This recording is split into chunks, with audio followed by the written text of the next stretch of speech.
There's a jingle in the still of night, a shimmer 'neath the pale moonlight. Saint Nick is sly, a shadow fleet, with gifts that make young hearts complete. There's a jingle. He's not the man with toy-filled sleighs, no sugar plums or candy trays, but hope he brings to maidens fair, with silver coins and tender care.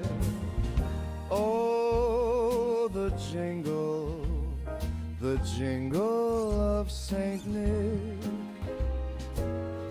not a sleigh bell, but a magic trick. Hey, welcome in, folks. Happy Saturday to y'all, man. Don DeMarco, pleasure to see you. I love this jingle of Saint Nick here. Belief made by Dan the Man. Luke Nielsen, welcome in, man. Saturday nights are for the boys. Shout out to Mr. Pitt, absolutely. No golden chance for love to show, El Jefe. But through the window coins were tossed, their futures saved. Bonsoir, les amis. Bonsoir, Monsieur DeMarco. Morogue, I don't know what that is, but it sounds like a fun fantasy villain or something. I've been playing so much A Legend of Zelda lately, like that. All of that stuff just sounds cool right now. Finally made it to the Dark World on the SNES version. I just got the Master Sword. So I've been pretty busy with that lately, which is kind of tight. Just the clink of a coin, a blessing to spare. FLA now, Florida? Hey, Michael Sand, good to see you, man. Luke, Don, and the gang early as always. I appreciate y'all early, folks. You guys help the stream get started. When there's people in here, that makes the stream, man. Without that, there's just awkwardness. A dowry here, a dowry. Man, the lyrics are so good on all of these. I still want to know that Suno channel. The Suno channel's right here. It's called the Shah Squad. Here, I'll put it in the chat. This is managed by Mr. Pitt here. There you go, right there. So you should be able to click on it and see the whole playlist. We're lucky to have that. We'll do Shah's Bold Endeavor. It's got a nice, chill, sort of wintry, smooth feel. Florida will be glad to have you. I like to watch a Quebec dude, used to be a lawyer, podcast on the tubes on political stuff. Yo, Klaus. Great to see you, brother. We can start the stream now. Hope you guys are doing well, man. This week was pretty busy for me, so it went by fast enough, which I'm grateful for. Tried to get some gaming in. You gotta stay gaming, bro. Don't focus on no girls. Just stay gaming. So happy to report I got some gaming in, which is tight. Klaus is in the house, absolutely. We got a couple of good videos to react to today. One of them is about traditional marriage from It's Complicated, and the other one's about MGTOW. So we're gonna have some fun talking about MGTOW. I meant the Suno channel. I don't have a Suno channel. I don't have one. We might be talking about different things. I tried to get my TradCon going and make some pound cake. It tastes pretty good, but I didn't cook it right. But it still tastes pretty good, so that's joining me with some tea tonight. He'd prove his love in the soft moonlight. His dream was simple yet profound. Damn, that's good. I hope everybody's doing well either way. Oh, we got Dan the Man in here. Very nice. Good evening, everybody, from Klaus. I want to remix that tune. Ooh, that'd be fun. We'll do industrial dubstep version. They can help you find it in the Discord if you need the song. Like, they can get you that. Just came here to say hi. Gonna spend time with my brother before he heads off to the Marines. Oh, man. Well, shout out to him, bro. God bless you, brother. Yeah, thanks for coming in and saying hi, man. I hope you get to spend some good quality time with him before he heads off. So, best wishes and, you know, for your brother there, man. Shout out to him. Sounds like maybe your younger brother? I swear I saw it on your screen. Huh. Oh, I'm sorry. You just want the link. Here, man, I'll give you the link right now. I forgot that this whole thing was even called Suno, man. These are just the links for the songs in the Discord. Dubstep is the best. Do a Sullivan King version. Good luck to him. Salute to him from me, from Luke. Awesome, man. Shout out to Peter Wright. Peter Wright's blessing to have you here. Hope you're doing well. I'm not sure. I think it might be earlier in the day for you, but I hope it's going well. Like the video. Yes, please. You can hit the like button. That helps me. We got 10 folks in here. We got 7 likes. That's fantastic. Appreciate everybody who's watching. We're going to have a chill stream tonight. Nothing too crazy. Of course, that's how it starts off.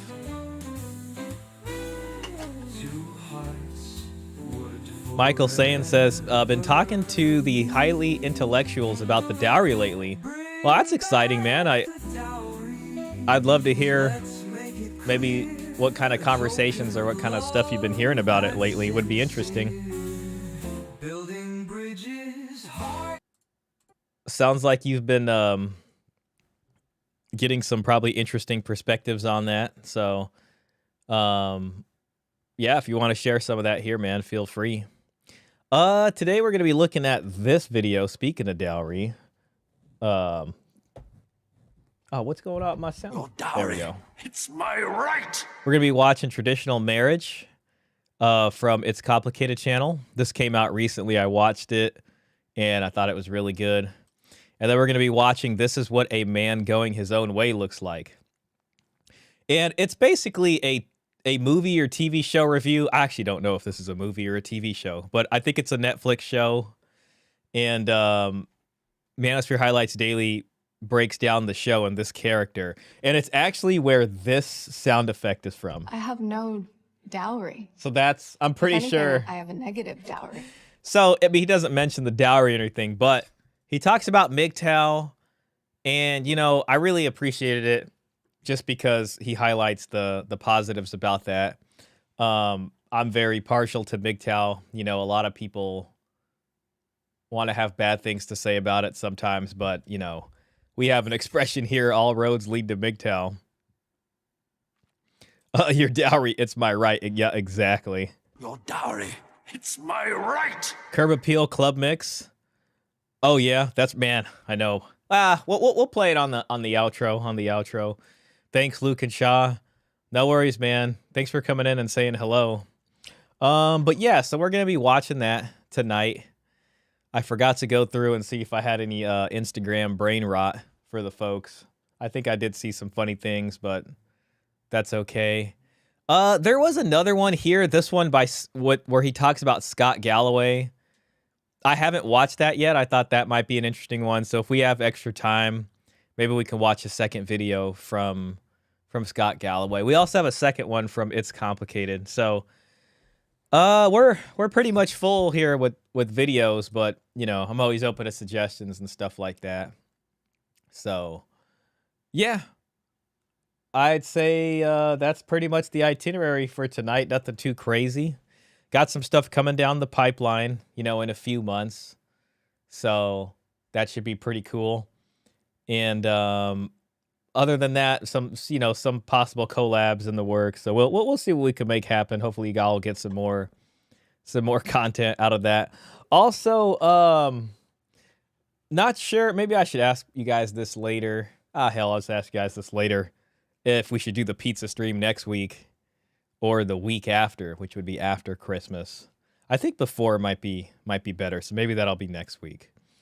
But okay, well, we got the main characters in here, so let's just go for it.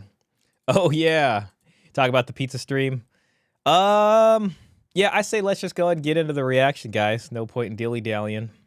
What is it? Also, I'll probably stop this and talk many times just to hang out, depending on the commentary. So, all right, here we go. Merry Christmas.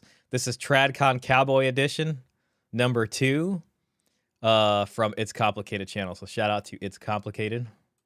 What is a dowry and why did it exist? Can you give me the definition of dowry? To be honest, I don't know what that word is. See, that's like most that's most people. That's him and a lot of people. We're working on that. We're working to change that. Labor says, woohoo, the gold train is in the house. Absolutely. The gold train. I like that. Just remember, gents, you should have listened to Don Tavius. You gotta stay Exactly. gaming, bro. Don't focus on no girl. Just stay gaming. It refers to property or money brought by a bride to her husband on their marriage. Okay. If women have always been the prize, why did Western families pay men a dowry to marry their daughters? I think they tried to keep good families with good families. There you go. Oh, that sounds like a check on hypergamy, if you ask me. That sounds like a check on hypergamy right there. Keeping good families with good families, and similarly classed families, of course. Tradcons are some of the biggest simp feminists in the country, to be honest. Yeah, they've really been proving that lately too. It is they are not in short supply of that. I would say they have kept on that wagon. They're doing a good job of that. You know, and I think that it was arranged back then. I don't know. I don't have the best opinion on that, to be completely honest. Why do you think people... See, there's like a collective amnesia about how marriage was done, you know, especially in the West. And I think that's where I've gotten the most out of the research I've done, was by really focusing on seeing how marriage was done here. Because you always, you hear this phrase, especially amongst tradcons too, sometimes it'll be something like, we got to save the West, or it'll be, marriage is the foundation of civilization. Matt Walsh will say something like that for hundreds of years. But, it doesn't strike them to look at how marriage was actually done throughout all that time. People view dowry as this foreign Shout out to John, man, for doing another episode on the dowry. Far more than we deserve. concept when it was the back... Honest. Why do you think people view dowry as this foreign concept when it was the backbone of European Christian marriage for 1,000 years? Great question. Well, I don't know. I don't feel like people really use that anymore, so just kind of gone out of style, probably. Gone out of style. Hey, who knows? Maybe it'll be coming right back in. FX Trader. Yo, FX Trader, are you iTrevor? You don't have to tell me, but I hope you are, because I'm planning to maybe do the pizza stream next week. We still got to do the pizza stream for your donation. Was dowry a way to get rid of the daughters? I wouldn't use the word get rid of the daughters, but it was certainly the system that was in place, which enabled them to marry their daughters to higher status grooms. So what we know about the dowry is that it happened on all levels of society, but the amount of the dowry differed based off of people's class and wealth, So, having daughters and even, having kids in general is something that, if you got a kid at home and they're not really doing anything, most parents, I think, want to see their kids married and starting their lives. You know what I mean? So with daughters, especially, it's one way to incentivize them finding a groom that would at least be able to provide a similar lifestyle in which they grew up in, instead of having to go down a class, right? And then if you can successfully do that, this is going to impact your overall family status. Actually, both of your family statuses. So that's really important. Also, so there's more than one reason. I would say get rid of a daughter is puts it kind of crudely, in a way. So yeah, I would say, I would go with that. That woman is AI, I swear it. Shah, in all my chats about bride price and polygamy in the Bible, they mention monogamy. Then I ask, what about the dowry? They did not realize how much dowry played in forming marriage history. Yeah, that's the thing, because shout out to the Silver Pill, which is Michael saying, and I know you talk about polygyny and bride price, so they probably try to come back to you up with monogamy as this kind of, let's pull the rug under this guy, and then you hit him back with, what about the dowry? And they're like, oh, wait a minute, what's that? That actually sounds like a fun conversation right there. I would listen to that. But yeah, it really is a shame. There's like a collective amnesia about it. So, we're having fun over here trying to remind folks, because my money is my money and his money is ours. Your money, it's my right. Oh my gosh. Well, the video from Manosphere Highlights Daily, we're gonna hear that, and we're gonna hear some of that in its complicated video too. So in all my conversations, dowry plays a big part in pushing against feminism in society. That's the beautiful thing about it, man. The dowry to me is something that is like diametrically opposed to gynocentrism. You know what I mean? Because it balances the equation, especially when it comes to marriage, especially monogamous marriage. And then what that does is it stops this problem of women, just because they're women, are owed all these things, which can't even be quantified. And in fact, the price of which is something that is forever negotiated higher as time goes on, depending on what you have. And if you get more, they want that too. So the dowry is this way of, in my way, like, the dowry to me really represents a society that hadn't fallen to gynocentrism. And feminism is something that I believe exists on top of gynocentrism, or really much enabled by it, Dowry kept marriage a family ordeal. Very much so. Very much so. So yeah, fun stuff. Do you believe in traditional marriage? And if so, what does that arrangement look like? Yes. I love how everybody's got a cowboy hat. I do believe in traditional marriage. Looks like one man, one woman.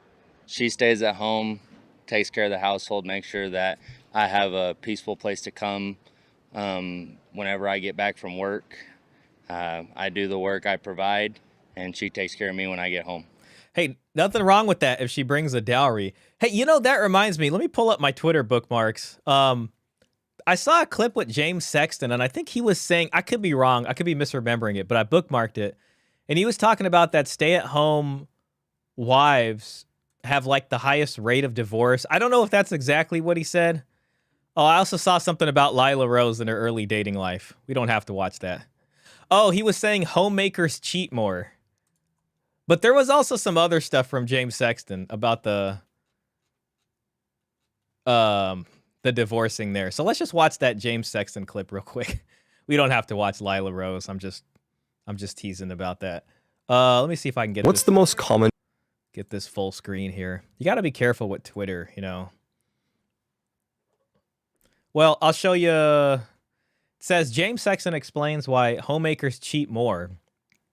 Statistically, the highest would be homemakers. I think the tasks that used to be incumbent on a homemaker are very easily done. So maybe he's saying because of modernization and, having all these tools that make the job a lot easier, kind of leads to, maybe this idle hands are the devil's plaything, but let's see what he's got to say. What's the most common job of a woman that divorces her husband? Statistically, the highest would be homemakers. I think the tasks that used to be incumbent on a homemaker are very easily done now. When you were a stay-at-home mom in 1920, you were washing the cloth diapers. You'd go to the grocer or the butcher, and you would buy the things to make a meal, and then you would make that meal for your family. It required quite a bit of effort. And so there was inequality. The man was out there working, women were at home, but they were both really working. Now, and they both invested.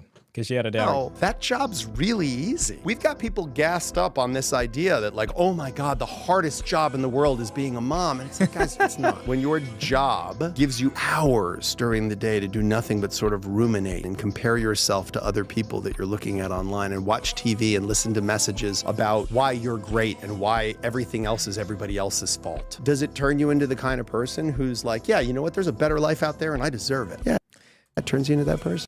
I don't know. I just thought that was interesting. So he said that about cheating, but I did see another one. But that's okay. Maybe we'll look at this Lila Rose one later because it's pretty funny. So yeah, I don't know. Interesting thing there. Interesting thing. Maybe another reason to avoid, you know, what this guy is talking about. Remember, guys, there's nothing more important than marrying a wealthy woman. And there's nothing more important. And I'm going to teach you tricks. Woman. As you get older, I'm going to teach you tricks. These poor fools are staring down a barrel, and they don't even know it. Exactly. They need a dowry as insurance. Absolutely. That's the only thing that can fix this. It's dowry, or it's MGTOW until dowry, basically. Stay-at-home wives also take the most in alimony. Yeah, they're the worst. Man, I'm watching a divorce right now. You know, from someone that wanted the wife to stay home, and it ain't pretty, man. It is not pretty. It's bad. Stay-at-home wives do have a high divorce filing rate. Other lawyers have remarked upon that. Okay, I think Sexton might have said it too. I just can't find the clip, but I saw that somewhere. Dowry forces the woman and her family to provide upfront economic value to the man and family they're going to build together. It's completely antithetical to the hyper-selfishness of feminism. Yeah. And, you know, some people will try to be like, well, it was her dad who paid for that. You know, depending on class, but not always, even in higher classes, because the mom also still has her dowry. You know, you got grandma on the mom side over here putting in on it. You got the woman herself working. You remember that clip from The Quiet Man, where she's talking about all her wealth. And then lower down classes, especially, women were sometimes working to provide their dowries entirely for themselves. You know, or it was from charities. There were a lot of different sources for the dowry. So I don't know. I feel like that's just like a gross well, you know, it's an oversimplification. Professional degree holding women both cheat and divorce at higher rates. Number one place to find an affair partner is the workplace. Well, that's what we've heard. But that's why I was surprised to hear that about what James Sexton saying. That I was like, wait a minute, the homemakers? Because my impression was what you said there, Labor, because that's what I had heard before also. But maybe it's, according to James, that might not be true, man. Well, let's just say I have seen a lot of cheating in the workplace too. Yeah, I mean, you know, it's all around nowadays anyways.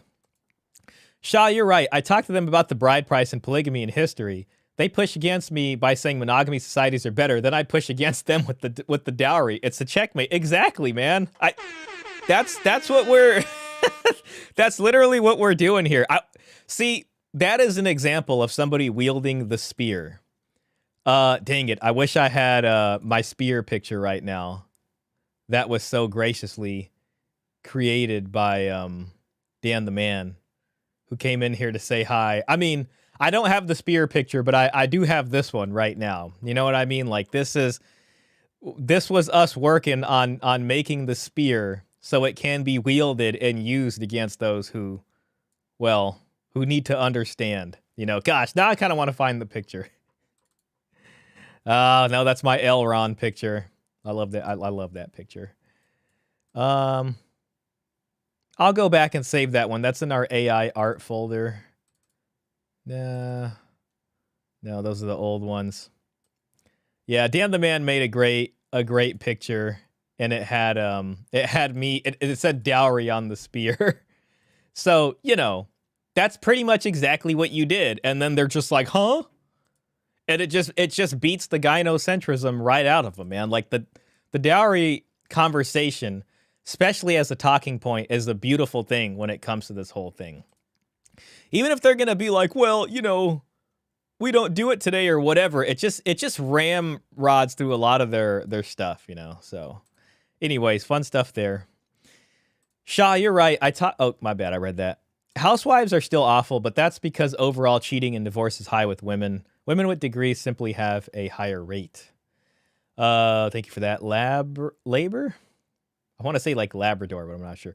I'm not sure. It's from Klaus. If maybe the workplace cheating is easier to hide. That could be it too. That could be it. I have a place to come whenever I get back from work. He's definitely selling the TradCon fantasy right now. This is the fantasy. I do the work, I provide, and she takes care of me when I get home. And you know, like the thing is the dowry isn't necessarily incompatible with this. Yes, this can be the case, but in order to have that setup, there needs to be a buy-in to that situation. You know what I mean? Like because there is this problem of setting up the household. You know what I mean? Like when the marriage occurs, you're setting up a household. You know what I mean? And that costs money to do if you're going to do it properly. You know? So that enables, once that happens, then it's like, okay, you could be the stay-at-home. You've bought your way into that. You've bargained for that position. And typically higher dowries were given, quite literally, this is in the history. Higher dowries were provided, and people were incentivized to pay that because it meant an easier life for the woman. If she didn't have much of a dowry, then she might have to marry someone where she would have to be directly helping them, you know, in work. So that really is a thing as far as the bargaining process goes. Men should be working and women should be able to stay home if they want to, but they should be able to have a career as well. See, we're literally like just like 6 seconds into knowing this woman, and it's like, well, men have to do this specifically, but women should have a choice to do either or. Okay. We're kind of seeing a downtrend in women especially wanting to get married, I think, because now we're having to work and do everything. Now we got to work and do everything. Like this person is very myopic. I think they're very unaware of what men do. What's the most common reason people get married today? I think because they want to be social media famous and post a lot of their wedding photos on there, usually, instead of actually wanting to be married. The best part about this woman is she's got a southern accent, and she is like more feminist than, you know, an LA liberal. Over half of marriages end in divorce. Is love really a good reason to get married? No. Yes, okay, I still think it's a good reason to get married. However, I feel like it takes a little bit more. That reminds me of Coach's men are in love, women are in business, because the woman is like, no. And, you know, she's all about the business. And then he cuts over to the guy, and the guy's like, yeah, it's still a good reason. Like, watch, let's listen to that again. That was kind of funny. No. Yes, I still think it's a yeah, I still think love is good reason to get married. Oh my gosh. I'm sorry. That one gave me a good laugh. However, I feel like it takes a little bit more work than just love. You have to choose your partner every day. You know, okay. Women are financially independent now. Why is marriage still framed as something men must provide for? Societal norms. See, there's a good question. What, you know, on the one hand, and this really is, you know, his money is my money, or at least our money, and my money is, or her money is her money. You know what I mean? That's basically what they're saying here. And it's because of cultural norms. Baseball hat chick, not a fan of her. Yeah, she's not doing so well. Because divorce risk is so high, I don't think it's wise for any man to advocate for his wife to stay at home. Limit the alimony risk, make her work part-time at least. She needs to provide economic value. Yeah, I feel the same way about that. If you're going to do, you know, again, if she's not going to come in with a significant investment into the marital home at least, and it really, the marital home, the money should be put up for by the woman. Then the man can come in and just keep making the payments as the marriage goes on. That's going to incentivize them to stay. But again, okay, then if they're not going to do that, then yes, they got to be working and they got to contribute. They better have something, you know, something saved up to. The craziest thing to me is that men are expected to save all this money for marriage, but women are not. And then especially like when you have women in like your late 20s, early 30s that want to get married, and it's just like you better have saved some money for your marriage. Otherwise, like, what the hell are you talking about? Like, it's off the table for you. Baseball hat chick, not a fan of her. Oh man. Oh, that poor woman. She has to do everything. Oh, goodness forbid. You mean like men? Exactly. You know what's crazy too? Like I don't know. Aside from like men working, and then let's say she's doing what she does. Okay, taking care of the kids, but they will never give credit for like how much stuff men have to do around the house also. I mean, maintain the cars, fix all the broken stuff. Men do all that kind of stuff. It's not just taken out of the trash. I mean, there's some real pain in the ass things you got to do. I mean, oh crap, the water heater's not working. Something's going on with the furnace. You know what I mean? What the hell's going on with that? Great, the AC's out. But the thing is like, they'll be like, well, since all that stuff requires money to fix, then that's just all part of you providing. Like, it all just falls under this subheading of providing. But it's like, it's not like you just go to work and then you kick your feet up the rest of the time. Like, men have to do a bunch of stuff. I mean, you know, like as far as maintenance and things around the house goes too. So it's just really weird. And also with children, I got to work and do everything. Not a big deal nowadays. Exactly. And that's what James Sexton was talking about as far as the technology goes, you know.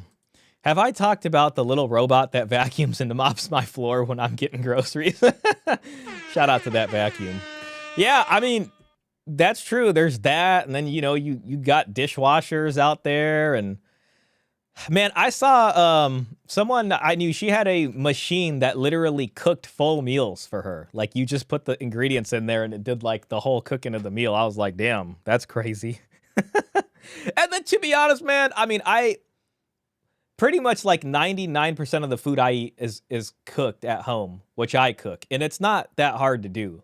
It's really not that hard. I don't get what all the complaining is about. In the past, men controlled the dowry, but would a woman control the money today? So yeah, in the past, you know, especially with coverture, men had usufruct and management and responsibility of the dowry, but it was still the woman's property. So that was what a man could and could not do with that was defined by legal code. So if he was sitting there betting the farm at the local tavern, he was not, you know, legally going to be able to do that. And she'd be able to seek redress for something like that. That's a good question. Listen, man, I'd say so. I'm fine. I'm fine with that. If that's the world that we got to live in. I think a lot of people would be like, well, that's not patriarchal and that's doomed to fail. And I can understand their arguments. I guess at that point, you just got to each be debate lording each other until somebody debate lords harder and maybe wins. Though that's probably a fool's errand also.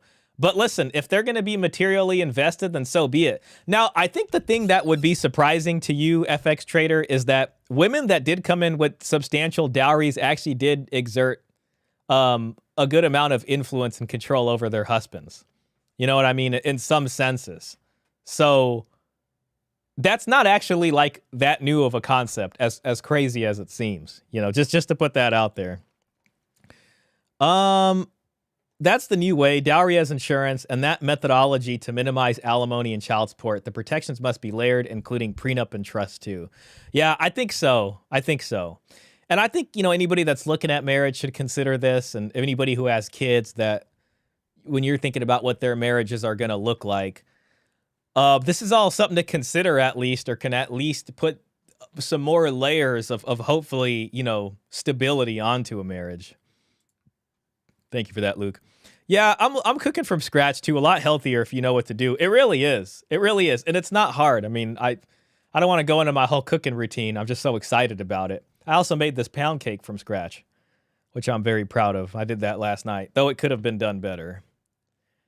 But yeah, it's really not hard, especially if you do like meal preps. I mean, I do all my cooking on Sunday and I'm good till Friday, which is crazy. And to be honest, man, like, I'm doing chicken thighs, broccoli, and brown rice, and I spend, you can say, I have 5 full dinner meals, from actually 6, because I eat one of them the day of, for about like $25. But then, you know, I have like eggs in the morning, but those are like easy to cook foods. The easier we made housework for women, the harder they protest against it. Yeah, ironic, isn't it? Traditionally, men are protectors. Oh, here we go. Traditionally. Societal norms. Traditionally, men are protectors and providers, and I don't see a reason to get married as a woman if you have a career and everything going for you, and giving all that up to let somebody maybe take the chance of divorcing you and taking half your stuff if you have a career. It's crazy, like, hearing a woman say that. It's like, how is it supposed to be logical when they say it, but when men say it, it's not, it doesn't make sense, or the men are crazy. And her, if you heard it in the beginning, her way of getting around that was saying, well, traditionally men are supposed to be protectors and, you know, providers. And then she's immediately afraid of losing half of her stuff if she's making the money. But then men are expected to do this every single day and not complain about it. Like, how does that make any sense? Isn't that kind of crazy? Like, what are you talking about? Yes, we feel that way too. At what point in history did marriage work the best?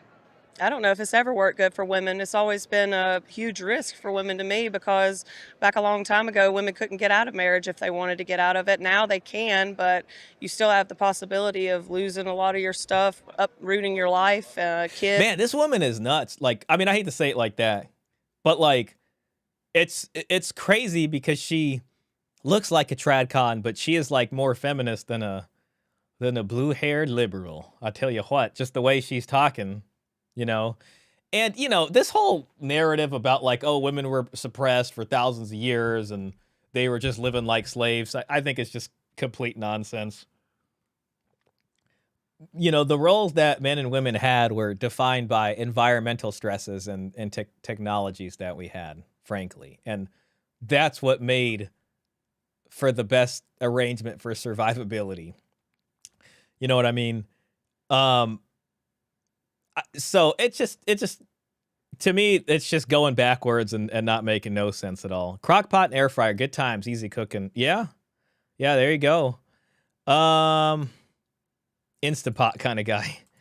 Say what? You're worried about a dude divorcing you? They're so disconnected from reality.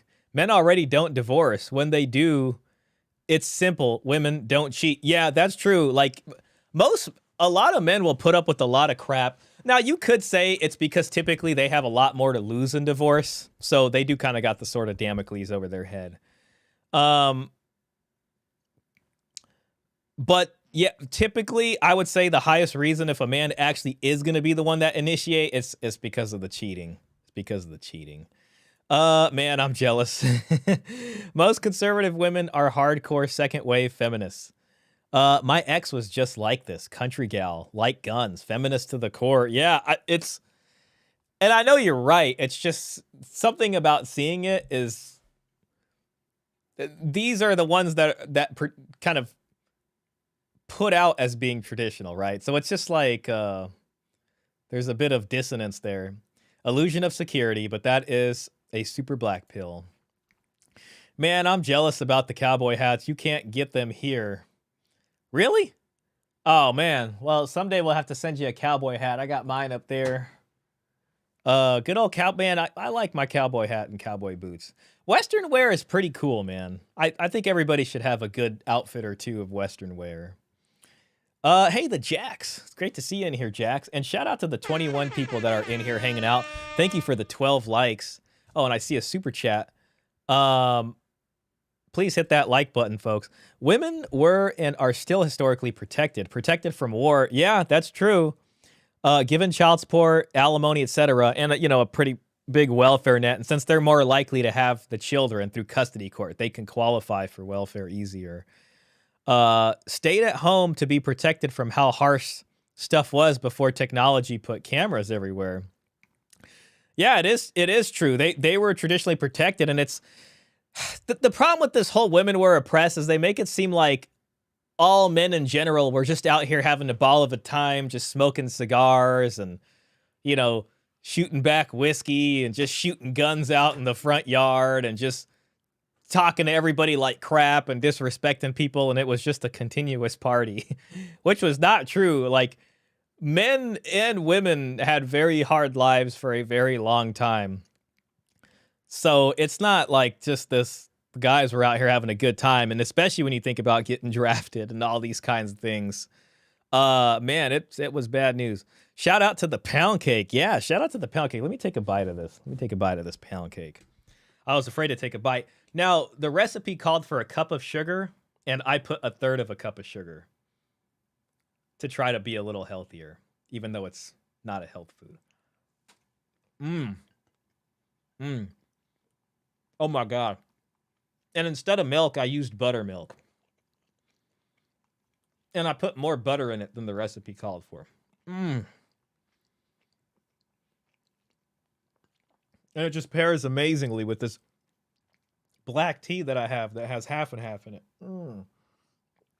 Just to wash that down. Oh my God. Oh, I'm sorry I had to put you all through that. That was really good. Thank you so much for that super chat. I appreciate you, Michael, saying. Protected from war. Yeah, maybe the victors if they didn't fight on their own ground. Again, this is an illusion. Want a current source? London.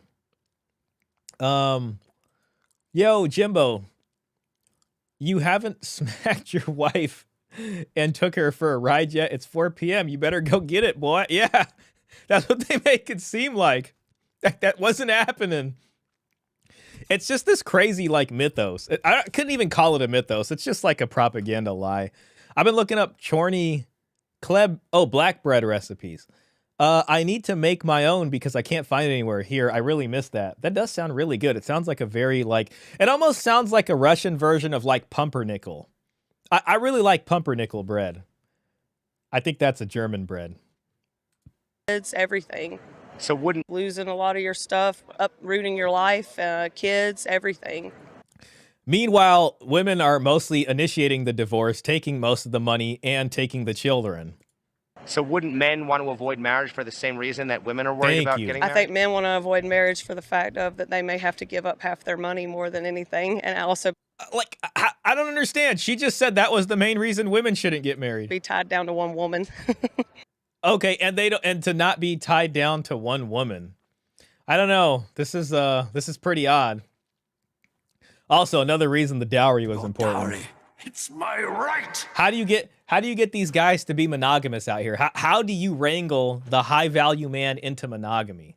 You know, and that's the beautiful thing about the dowry too. Michael saying, you know, as far as this discussion with, I know some of the folks you're having a discussion with, and they're pushing back against polygyny, and they're asking for monogamy. Well, it's like, okay, if you want monogamy so badly, this is how it's done. So it really does have a great use in that conversation.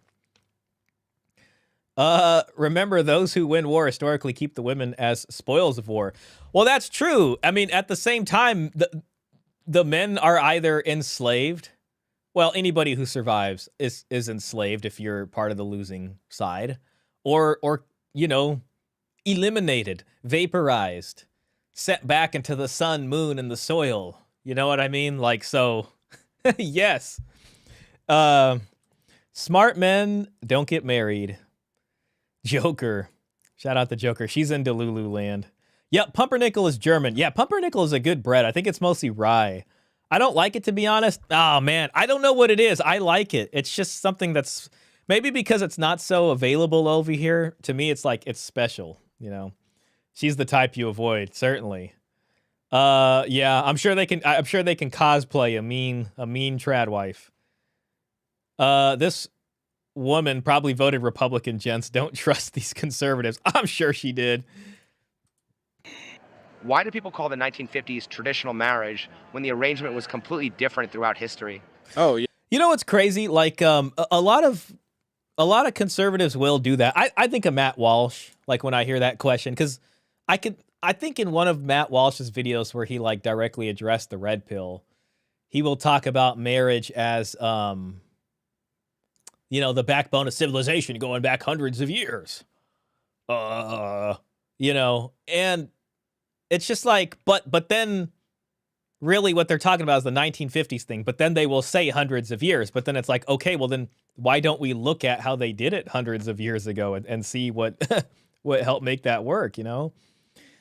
Men are slain or the weak ones made slaves. Children are sold into slavery. Women were used as forced concubines or slaves. Traditionally. Yeah, you know, that's part of the game right there. It's to be eliminated or that. It's kind of interesting too because then, you know, with that backdrop, you could look at kind of the world we have now and these things like, you know, these different international laws and when it comes to the laws governing how war is waged. I don't know. I can't remember off the top of my head, like the Geneva Convention and all these types of things. And I mean, I think that says something to our civilization and our attempt to maybe be a little bit further away from such base instincts. Yeah, that's probably because back then, you know, it was easier. Life was more affordable. So the man worked, mom stayed home, cooked, cleaned, took care of the kids. You know, dad provided for everything. So that's probably why we get that, you know, traditional step. Yep, and there was a dowry. Well, I just believe that back then it worked out a lot better. There was a lot less divorces and families were together. Things were happy. And you know what's interesting? Like compared to the baseball cap lady, she's just like, well, you know, it was so bad. It's such a bad deal for women. Women were so oppressed. And then there's this lady over here. I think it worked out better. You know, everything was good. You should look into what the Romans did to the Jewish women they took after 70 AD in the Colosseum. I'll have to look into that. That does sound like some very fascinating yet also possibly morbid history. If marriage is that important, Walsh would advocate for marriage reform. He's out of touch on this subject. Yeah, exactly. I still remember them all kind of smoking cigars over there. And they were like, oh, you know what? Let's put some money and start a think tank. You know, and see if we could fix family law. That was like 2 years ago now. And did they ever do it? No, because they're not serious about it. They don't want to do, like, they don't care, you know? And I'm not talking about the lion sport, but the fodder for service. Interesting. I'll have to look at that. Luke, tell me, please. Yeah, if you could put it in tactful language, I'd like to hear it. Yeah, Dolly is much better. Interesting selection of the group in that time. Okay, moving in. Well, and you had the traditional family and the economy was good. And so I just, for those reasons, feel like that's probably why. So. Yeah. Why are traditionalists more bought into 1950s marriage and the nuclear family than they are towards 2,000 years of arranged marriages and dowries? That's a good question, and I'm not honestly sure. I feel like he's not sure because I think he is just not aware of it. You know, like they've done such a good job of putting a collective amnesia. My bad. I just got to turn off my heater, guys. It's just working a little too well.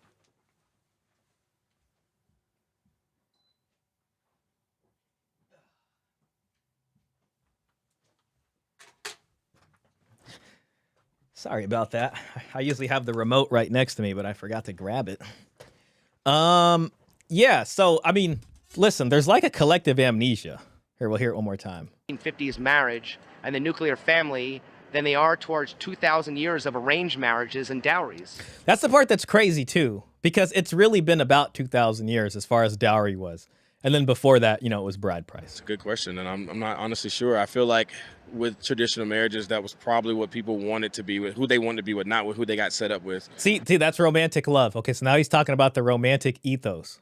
Why is it more traditional to do what happened for a few decades than what happened for a few thousand years? Great question. I guess because this is what people want now. Arranged marriages are scary because you don't know what you're getting into. Now you actually have the choice to be able to do it. Also, you know what's crazy? Like, it's funny that they say arranged marriages are scary and you don't know what you're doing, but it's actually quite the opposite, because don't they say that love is blind? You know what I mean? Like, most people marry on love, and I've heard this from people multiple times, just people I know who've ended up getting divorced, to where they're like, you know, after we got married, suddenly, like, she started doing this, and apparently she always did it, but she was just hiding it. And then all of a sudden it's just like, I'm just married to a person who, you know, does this kind of thing. You know what I mean? So it's like when you marry for love, you don't know actually who you're marrying. In arranged marriage, they're going to know. They would have done the background. Like they would know. That's where stuff about reputation and involvement in the community matters the most. So actually, you're not marrying some complete stranger. Well, I think women, because you don't know what you're getting into. Now you actually have the choice to be able to do it. Also, I think women aren't getting married because they have a choice now. Okay, yeah, because she views marriage as like this inherently oppressive thing. Like marriage was always something that was just inherently bad for women. You know what I mean? And the truth is that both people had expectations and things they were expected to contribute, and both men and women had to think about it more pragmatically, and they had to take their family's influence into account. So both people had to make the pragmatic choice. It's not, again, it's not like the guys were just smoking cigars and shooting, you know, I want to say soda cans, but if you go that far back, I don't think they had that. I don't know, just shooting crap off the fence with their bow or their musket, you know, back then, and it was just a ball of a time, and let me smoke my tobacco and just throw a rock through the window just because I can, and I'm bored and I'm sitting on the couch, and you know, let's all go do that, and then come home and smack the wives around. Like, it wasn't that. You know what I mean? Like, that's the part that's crazy to me. Yeah, Dolly is much better. Interesting selection of the group in that time. Oh, man, thanks for the super chat, bro. I appreciate that. For the $5. That's a lot of money, man. You know what you could do with $5 out here? You can find some sweet retro video games. Liberals and conservatives both make up their own mythos on marriage of the past, and both are highly delusional about the truth of marriage currently. Very true. Thank you for that, man. I appreciate your super chat a lot, Labor. Luke Nielsen says, well, the Coliseum had cells where there were women. And they usually were used as reward to victors. Covered in the gore still, and the victor could do whatever he wanted, sometimes rich too. Wow. Wow, that is that's some history right there. I'll be honest, if I was listening to that in a YouTube video essay, I'd be like, dang. I'd be listening to that at like, you know, 12:30 at night while laying in bed and thinking like, oh man, that's crazy. Let me like this video. That's really interesting. Has anyone looked into why women want to get married versus cohabitation today? Cohabitation is acceptable today in society. Cohabitation increased 900% from 1980. Yeah, I mean, that would have looked at as ridiculous. Like if a man and women were just living together, but they weren't actually married. It'd be like, what are these guys doing? They probably wouldn't even want to rent out a house to people who weren't actually married. They'd be like, no, we don't want to rent out our domicile to you. You know, and they're probably, there also wasn't like a bunch of cheap apartments. Well, there's also not cheap apartments now. But, for the beginning of modernization, there's all this new construction. You can get away with cohabitating a little bit easier. Yeah. They lack the palate and the language to know what the issues are. I'm sure he's an expert in something else. The issue is that this should be basic knowledge, is the cornerstone of any civilization or species. She's a perpetual victim. Yeah, that woman, she really is. Something going on with her, man. The misandry is big in that one. This chick is why I'm MGTOW. Oh my God. Well, as a man, you don't know what you are getting into in a marriage too. Yeah, I mean, listen, especially if it's built off of the romantic model, you don't know because people are putting they're putting a spell on you, man. They're trying to keep up an illusion and a fantasy.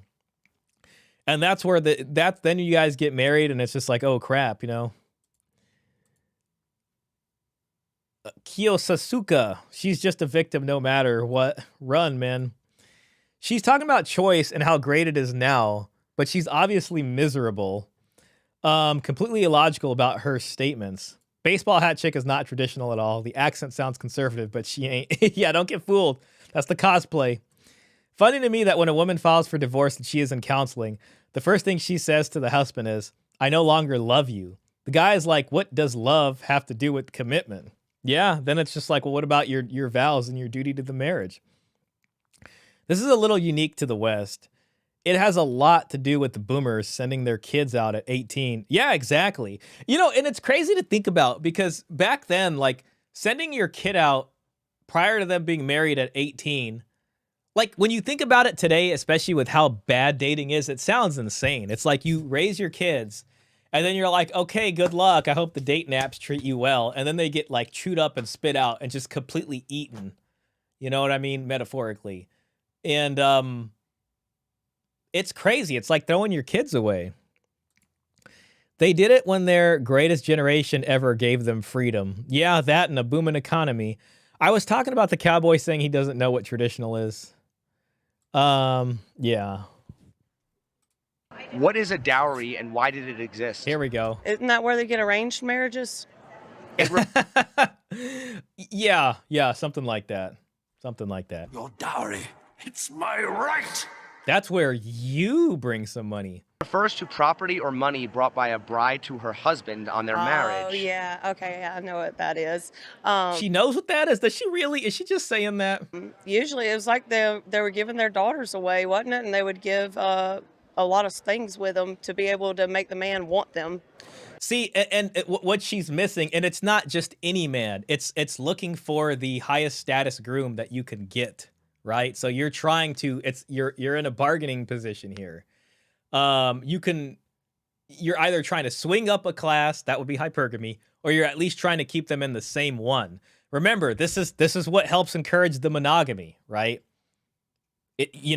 She's talking about how bad of a deal marriage is and losing half your stuff, right? So it's like, it would make I love that he asked the question in this series because he's talking about how marriage is such a bad deal and then, losing half your stuff. And it's like, okay, so why did the dowry exist then, huh? And it's like the dowry explains what made the monogamous marriage deal make the most sense and why it was a good idea, Exactly. You gotta stay gaming, bruh. Don't focus on no girl. Just stay gaming. I gotta say, yeah, this woman is definitely nails on chalkboard, but this is like, I feel like her interview is like really good in the sense of it demonstrates a lot. It demonstrates a lot.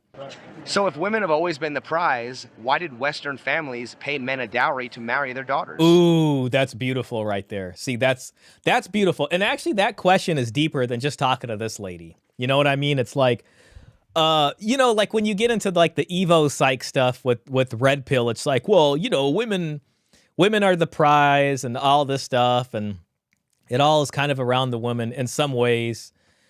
They'll even, I don't know, like, I guess, Briffault's law or whatever is one way of doing that. Maybe I'm doing a bad job of explaining that.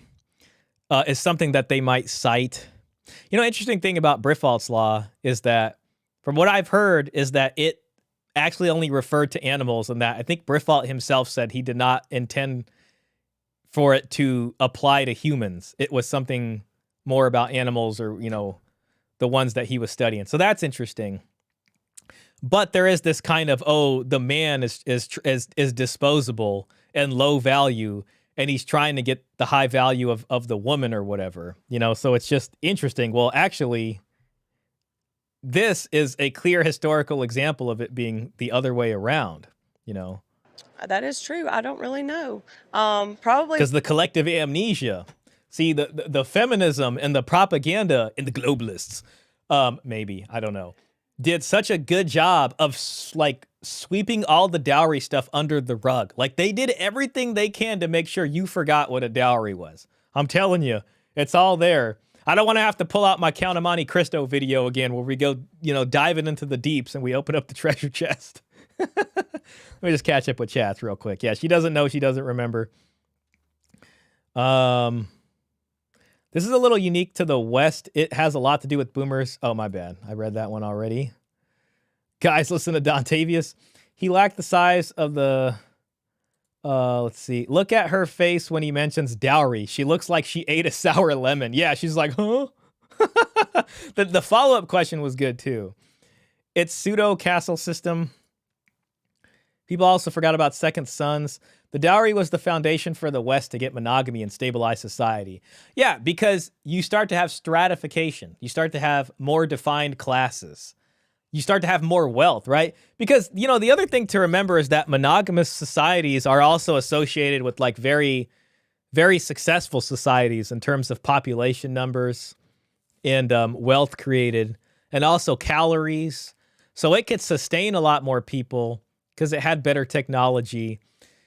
And then, because of that, these advances, now you have people specializing in more niche type of professions, which is increasing skills and all these kinds of things. So monogamous societies tend to be a lot more better developed.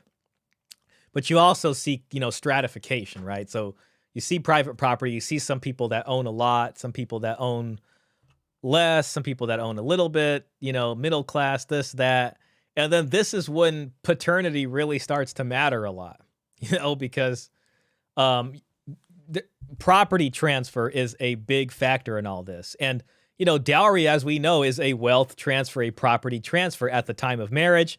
And then you also have inheritance, which is the other big one. So remember, inheritance and dowry are these two hand-in-hand concepts, which is important. Thank you, Luke.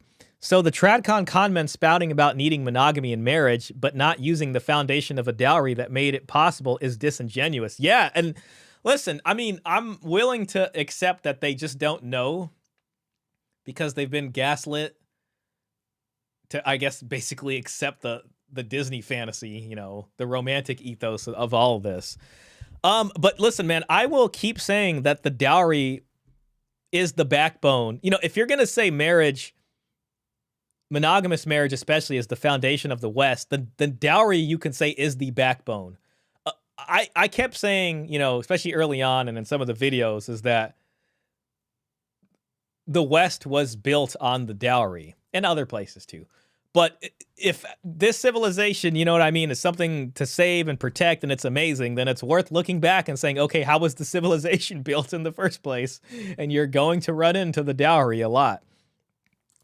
Higher the dowry, the better the husband you could attract. The higher the bride price, the prettier and younger the woman you could marry. I don't know if it's exactly equivalent. I know you have different views on that, Michael. From what I've read, bride prices tend to be a bit more uniform.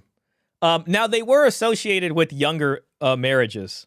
So typically, you would see women getting married younger, like just after puberty or whatever, in those societies. So where dowry kind of pushes back the age of marriage, I mean, not like what we have today where people are getting married at like 28 or 30. But it would push that back to like about 18-ish or somewhere there, because it took time to save a dowry. So they're doing a cost benefit, and they're like, well, we have some dowry. We can marry her now, but if you wait a few more years to get married, we can save a bigger dowry for you because we have more time, so we can attract a better husband. Okay, now see what happens there is now you need to invest more energy into guarding, virginity, right? So there's all these kinds of things that come into play also. Pseudo castle system dowry, that is what I meant. Sorry, I'll try to keep comments not relevant to the time of the videos. It's all good, man. Just, don't worry.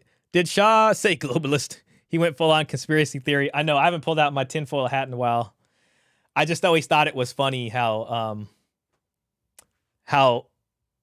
Alex Jones would say that, the globalist agenda. I wish I had a voice like Alex Jones. He has like a 20-year radio voice, Like when you smoke as many cigars and drink as much whiskey as that guy, you will have a voice for YouTube. Precisely, it's been a long time since humanity functioned as we do now.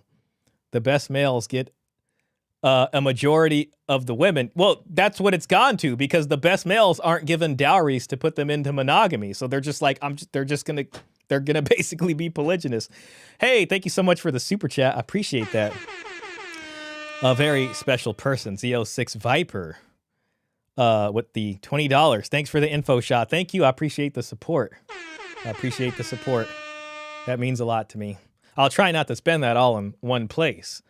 Darn, where are we?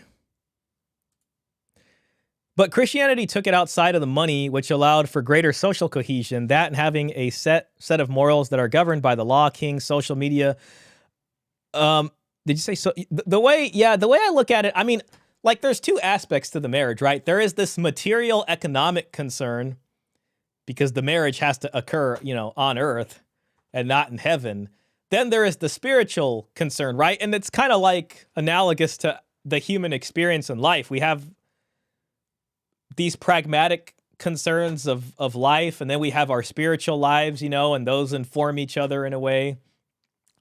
And it's like people would look at this material concern of the marriage first, and and then they would figure it out, and then once they figured out all that stuff, then they would go to their religious, institution, and then they would get it spiritually taken care of. So it's like you had these two things involved in a marriage.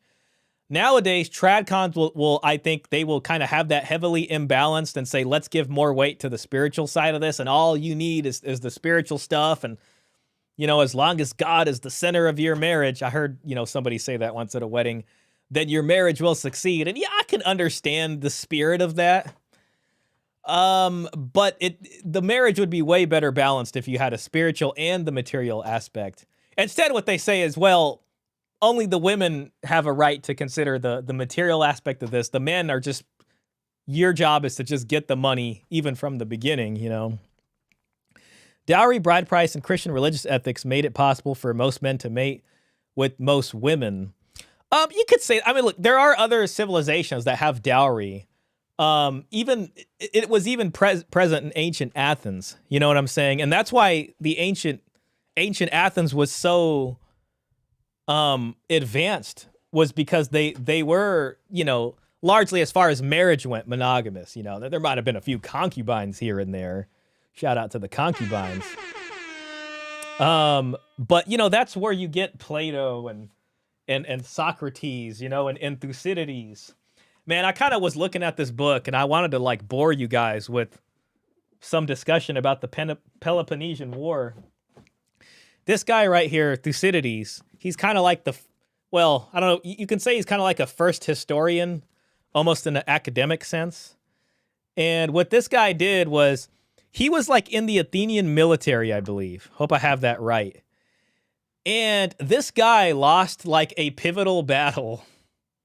It kind of fell on his shoulders, to the Spartans. And because that battle was lost, it led to this cascading effect that pretty much lost the entire war for Athens. And I think he got exiled after that. And he pretty much wrote this whole book. And this whole book was about every single event that happened in the Peloponnesian War. And he just sat down and wrote it. So it's a very historical approach, to what happened. Thus far, victory was with the Peloponnesians and the Athenian fleet destroyed. The 20 ships in the right wing being meanwhile in chase of the 11 Athenian vessels that had escaped their sudden movement and reached the more open water. These, with the exception of one ship, all outsailed them and got safe into Naupactus. And forming close inshore, opposite the temple of Apollo, with their prows facing the enemy, prepared to defend themselves in case the Peloponnesians should sail inshore against them. After a while, the Peloponnesians came up chanting the paean for their victory as they sailed on. The single Athenian ship remained being chased by a Leucadian far ahead of the rest. So anyways, yeah, guys, if you guys misbehave, I'm going to punish you guys by just reading excerpts from this book, all right? So y'all pay attention now in class, otherwise we're going to have to read from Thucydides again. And it's not a punishment for me, because I like Thucydides. I find that to me was interesting. That almost made my day, reading those 3 sentences right there. Anyways, which unironically gave rise to love, or as you said, Disney.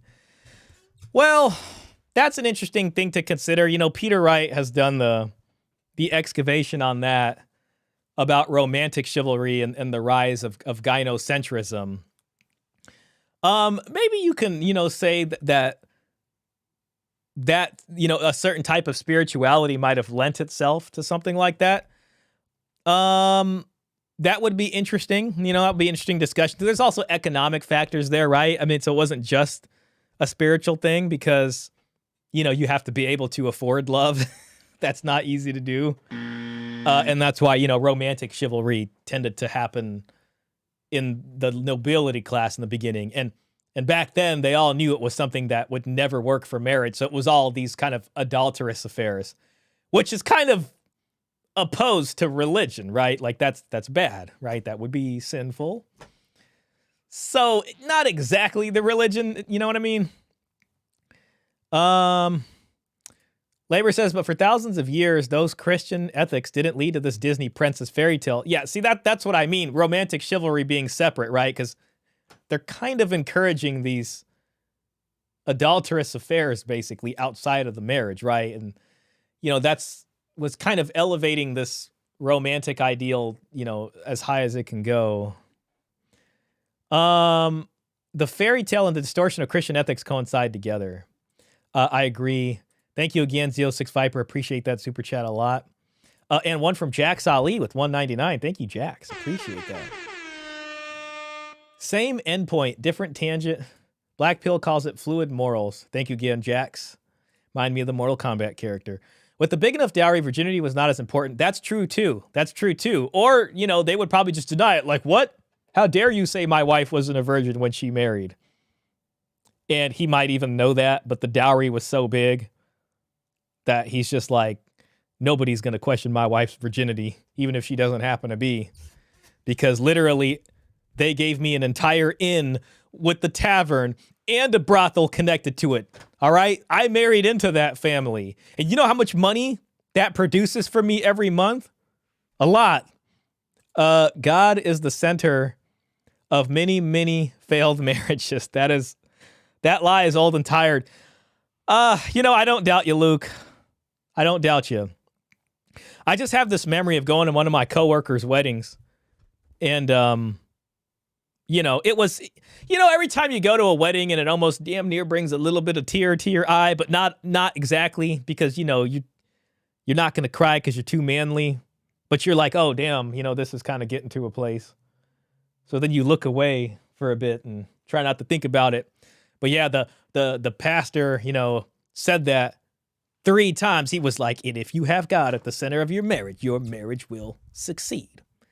If you have God at the center of your marriage will succeed. If you have God at the center of your marriage. He said that 3 times. He said it 3 times, and I remember that. My buddy asked me to take photos. Well, he was my coworker at his wedding, and I was a pretty beginner photographer at that time. And, I didn't want him to pay me, but he actually bought me Assassin's Creed Origins, which had just come out at the time. And I really enjoyed that game. It was the Assassin's Creed that takes place in ancient Egypt. I actually need to buy that game on Steam so I can play it again. That was a fun game. Because most of the people who take it under that premise may not have faith. Science won. Well, that would be the materialism right there. The rational materialists, as I call the hyper-rationalists. Now, a good balance between materialism and spirituality, I think, is the right way. There's also plenty of Catholic men that are miserable and stuck in a marriage that can't be dissolved too, but they won't talk about that. Those dirty track con men. Shah, they had 2 different bride prices. One for virgins, one for non-virgins. There was a social minimum, but you could pay more, and many did to show the woman she was valuable to him. I mean, I'm sure there was probably some places that did that. That'd be interesting to read about. I'd like to see something on that. Typically, though, if they're marrying younger, then the virginity question, would be less of a risk, if you know what I'm saying.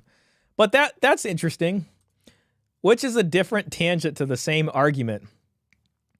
God made man, God made woman, oh no. Women GG'd man. Starting to sound real Nietzschean over here, real Friedrich Nietzschean, which is also very fascinating. Yeah, if I have to punish you guys again, if you're not paying attention, we might read some Nietzsche also. Where's my Nietzsche? Here, well, we got Beyond Good and Evil right here. Here, I'll read y'all a paragraph. We'll see how much of this you can stand before y'all lose your mind. Something about races. Ooh, that sounds controversial. In an age of disintegration where the races are mixed together. I better put this book down. I don't want to get us in trouble. Oh, I'm not even making this up. It literally says that right there on 200. 200's right here. Yeah. Okay. Well, let's read a couple more sentences. Let's just we're going to be tactful about it. We could read anything here. We just got to be tactful. In an age of disintegration where the races are mixed together, a person will have the legacy of multiple lineages in his body, which means conflicting and often not merely conflicting drives and value standards that fight with each other and rarely leave each other alone. A man like this of late cultures and refracted lights will typically be a weaker person. His most basic desire is for an end to the war that he is, and is italicized. His notion of happiness corresponds to that of a medicine and mentality of pacification. For instance, the Epicurean or Christian. It is a notion of happiness as primarily rest, lack of disturbance, repletion, unity at last, and the Sabbath of Sabbaths. I mean, is he talking about my MGTOW cave? I'm sorry, is he talking about my CRT TV and my retro gaming? Don't come after me, Nietzsche. To speak with the holy rhetorician Augustine, who was himself this sort of person. I think Augustine was the guy that needed the half-circle desk because he had a big belly. I could be mistaking him for somebody else, though. But if conflict and war affects such a nature as one more stimulus and goad to life, and if genuine proficiency and finesse in waging war with himself, which is to say, the ability to control and outwit himself, are inherited and cultivated, along with his most powerful and irreconcilable drives, then what emerge are those amazing, incomprehensible, and unthinkable ones. Those human riddles destined for victory and seduction. Alcibiades and Caesar are the most exquisite expressions of this type. Alcibiades had a pretty significant dowry, by the way. There's a whole story there. And I will gladly set by their side that first European after my taste, the Hohenstaufen Friedrich II, and among artists perhaps Leonardo da Vinci. They appear in exactly those ages when that weaker type with his longing for peace comes to the fore. These types belong together and derive from the same set of causes. Anyways, guys, yeah, that's pretty good right there. So we might pull that out again sometime. You guys should all read some of these sometimes. Jeff Younger, he's the man who dealt with that horrible custody case where his wife took his children to California. And, is doing the gender change, unfortunately, there. He actually put out some tweets lately where he was talking about how people should read the classics for themselves and learn that's part of the education and form an opinion instead of just, being told by some smart person or whatever what it means. Maybe we'll do some reading streams sometimes that have nothing to do with the manosphere. You know what? How about we save civilization by reading some of the classics of Western civilizations on stream? Maybe we'll do that. That's a big undertaking, but we can try. Hey, Karen Takar, man. Good to see you, bro. It's been a while. Hey, Shah, how are you doing, man? I'm doing well, man. It's good to see you. It's great to have you back. I hope you're doing well, too. We're having a ball of a time. We're just really hanging out over here. Got some stuff in the pipeline, so excited about that. Over the next few months, though, we're not in a big rush over here, so doing okay. The Jews changed the bride price in the first century. The bride price to 1 penny and wrote in the marriage contract, the man had to pay large money if he died first or divorced her without cause. That's interesting. There's a good book called,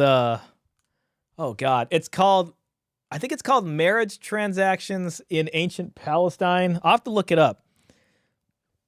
Let me see if I can find that book. It's actually really good, but it literally talks about all the examples of marriage from the Old Testament, and then it goes into discussions of any marriage contracts that we have still extant or surviving. And it specifically talks a lot about, the Jewish community, but you see the mohar in there, and you start to see, as time goes on, you start to see the mohar get dwarfed by the dowry. Jewish marriages are pretty big on the dowry from what I've seen. Dang it. Where's that book, man? I used to know the author's name off the top of my... Sorry, this is going to bother me, guys. I got to find it just so I can... I don't want to... Oh, it's called... No, that's not it. Damn it. Marriage Transactions, Marriage and Love in England. Where are you? From Bride Price to Dowry now. Hell, I'll find it. You know what? No, we're not giving up. I don't care how long we gotta wait. Marriage Transactions in Ancient Palestine. Palestine book. Oh, Marriage, Gifts, and Social Change in Ancient Palestine, 1200 BCE to 200 CE by T.M. Lemos. Hey, God, that you should read that book, man. I think you'd actually enjoy that because she gives examples of like actual marriage contracts that we have from way back then. And all those marriage contracts document the amount of the mohar, which is the bride price. But as Jewish life starts to become more urbanized, you start to see them switch over into dowry, and you start to see them both included. So what you see is this period where both bride price and dowry are included at the same time in the same marriage contract. And then they actually like have those broken down like in amounts, and you start to see like the mohar is like this small, and the wife is bringing in like a huge dowry compared to the mohar. It's some fun history. Marriage throughout Christian marriage was maintained through legalism along with the spiritual aspect. There are rules in the Bible and church teaching that isn't followed by most now. Yeah, I mean, you had ecclesiastical courts and things like that too, which would have had, actual power. And that's how they exercised a lot of control over Europe as a whole, right? Because they're pretty much managing the marriages of the kings and queens and the nobility, right? So it might, somebody might want to get out of their marriage, but, the papacy is going to be like, nah. And for marriages of like that type of notoriety, the Pope would personally look at them. You know what I mean? If somebody is trying to get an annulment, and I get in a lot of fun history there. Gosh, man, history is amazing. History is this amazing place where I could just go and hide for a bit. Like if you can't find me, I'm in some different era somewhere. Marriage, that's why modern Christians, specifically evangelical and Protestant marriages, are incredibly weak. Egypt was the original one, was it not? Gosh, now I'm not. The original Assassin's Creed? No. The original Assassin's Creed was actually in present-day Iran, because it had that castle of Alamut, which is actually a good fictional book about assassins that was written. And the Castle of Alamut, yeah, so that was the original Assassin's Creed. And then, the guy goes back in his memories, and he was training over there, and that's where the Assassin's Order started. Assassin's Creed Origins came out much later on Xbox One. Then the bride price changed once again in the 9th century to being paid directly to women instead of her father, like the dowry was paid to the husband. This was accepted by Christian and pagans. I think what you're talking about is more in like the Germanic tribes, and this is as the church starts to spread into those areas. They're confronted with a bunch of different marriage practices that are, for lack of a better term, more primitive, right? So they're pushing, it's all moving from Rome into these areas, and they're changing them over, but it took some amount of time to get them fully over. So you start to see these kinds of practices. And there was pushback against Rome by some of these Germanic tribes, so they would institute things. Eventually, Rome spreads, and it all just becomes the dowry. So this is kind of going through your Dark Age period, I guess you can call it that. And yes, I think, you can use the word dower for that. Assassin's Creed, yeah. Now, Egypt was Assassin's Creed's origin. Assassin's Creed 1 was in the Levant. Super close, though. W race mixing. Shout out to Avalanche. I know, yeah, W race mixing. Listen, man, if you live over here, you're not escaping it. I mean, you might be able to for a while, but no, man.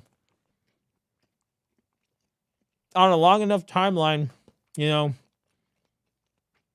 just gonna be what is gonna happen. It's just gonna happen. That was a good pound cake. Nothing like some good pound cake. Sure, I didn't have a GFX worthy card when it came out. We'll get back to the video. I'm just enjoying talking to you guys. Shout out to the 26 people that are here hanging out. And shout out to the 16 likes. Thanks for hitting the like button, folks. Thanks for the super chats. The bride price in the Jews for the 1st century, sorry, I think there might be some typos in there, was a gold wedding band worth a penny. Then the 9th century, it changed to an expensive engagement ring. Okay. Then to the diamond ring. Okay, so you're saying like the ring is a derivative of the old mohar. Oh no, Nietzsche didn't get the memo that diversity is better. He must have missed that. Nietzsche, the edgelord. Diversity can be a good thing, but how it is currently forced, not really a fan. My friend in Denmark has nice things to say about that. Yeah, listen, I mean, I think if it comes to raising a family, then you guys have to share the same values. You know, that doesn't mean being the same race. Now, you could be the same religion. That might be something. I would think that's important. But I think, you know, it's interesting because I think things like dowry and stuff also helped reinforce communities being tighter together in that way. Not that you couldn't marry out, but what I mean is that your parents can say, listen, we want you to marry someone within the community. And if you don't do that, then we're disinheriting you. Like, you're not going to get your dowry or whatever. Like, that's it. You know what I mean? So you can marry someone outside of it and they bring nothing and life's going to be a lot harder. Or you can marry within the community more pragmatically. So, you know, there's more incentive to marry within the community and to keep whatever your cultural stuff going is. I would say so. You know, in some ways I could see that. Laughs from Balkans. The Jewish marriage contract was not passed down to Christians and pagans, but the engagement betrothal ring was. That's the history of the ring. Sorry, Jewish ring started around the 9th century. Interesting. That is pretty cool history, man. Integration is fine. Overpowering is not. Yeah, I think a lot of it has to do with how strong, you know, a cultural mythos is. Like, on the one hand, if like, and I hear what you're saying about overpowering, but on the one hand, it's not just overpowering. It's also that this community's over here doing this and they're growing, but your own community isn't doing that because they've kind of betrayed their own community, right? You know what I mean? So it's like your own community has to be doing the thing about replacing itself and all this kind of stuff. And if they're not, it would probably cause more resentment seeing another community sticking together and doing the thing. You know what I mean? So it's like that creates an issue, I'd say. I know what you're getting at. Yeah, you're spot on. I'm very knowledgeable about diversity. I've just had a 4-hour one-on-one training by HR. Oh yeah, I get the diversity training all the time. I'm sure it was a fun PowerPoint, huh? Again, at one point, I'm going to learn for sure. You're probably so good at the diversity training, and you're probably also really good at the sexual harassment training too, right? So if anybody has any questions, if you're not sure, if you got some gray area cases, Klaus has been trained. Oh no, what did they show you this time? Diversity in people is good. Diversity in belief and culture is a problem. Yeah, you know what I've been thinking about lately? I've been thinking about like, Democrats and liberals and like Republicans and conservatives. And I think like the liberal side of it failed to produce a mythos that created unity. You know what I mean? Or maybe they had one and somewhere along the line they let it slip or something like that. But whatever you're going to do to have a cohesive community, you need to have a mythos and a value system that can unify everybody. And if it's going to encompass diversity and all these other things, you need to have a supraculture with a supra mythos that is strong enough to incentivize everybody to have a unity there. Can that exist? I don't know. I don't know. I might have boasted in the team's channel that my team of old white men were the most profitable, which I backed with numbers. Didn't go over well. Klaus, you're a bold, risky man. I would say you have a lot of courage doing that. I'd probably have to do the same training as you because I'd back you up. Oh, God. All right, let's just get into this real quick. Because then it was more for... So if women have always been the prize, why did Western families pay men a dowry to marry their daughters? That is true. I don't really know. Don't really know. See, and it's funny, the dowry's gone and like monogamy went with it. It's pretty much, guys at the top just being polygynous or whatever. It's a free-for-all out here. Probably because then it was more for land purposes, legal reasons. I mean, is it not about that today? When divorce happens, is it not about land purposes and legal reasons? I mean, when John Cena was talking about possibly getting married and he's talking about the prenup and how bad he got screwed over before, like, isn't it always about those things? Isn't any time you want to engage in this business of family creation, that it involves land and legal things. You know what I mean? Like, when has it not? You know what I mean? Like, maybe when we were all just living on the savannah, living off the fat of the land, the herd, you know, and you just follow the whatever it happens to be around, and, you know, some days are good, some days are bad. Nobody really owns the land, is held in corporate, you know, like in bride price, sub-Saharan, and a lot of bride price places, private property, it's more corporate property. You know, everybody, the tribe kind of owns the thing, and you all have rights to it or whatever it happens to be. It's not like private property like we have now, you know.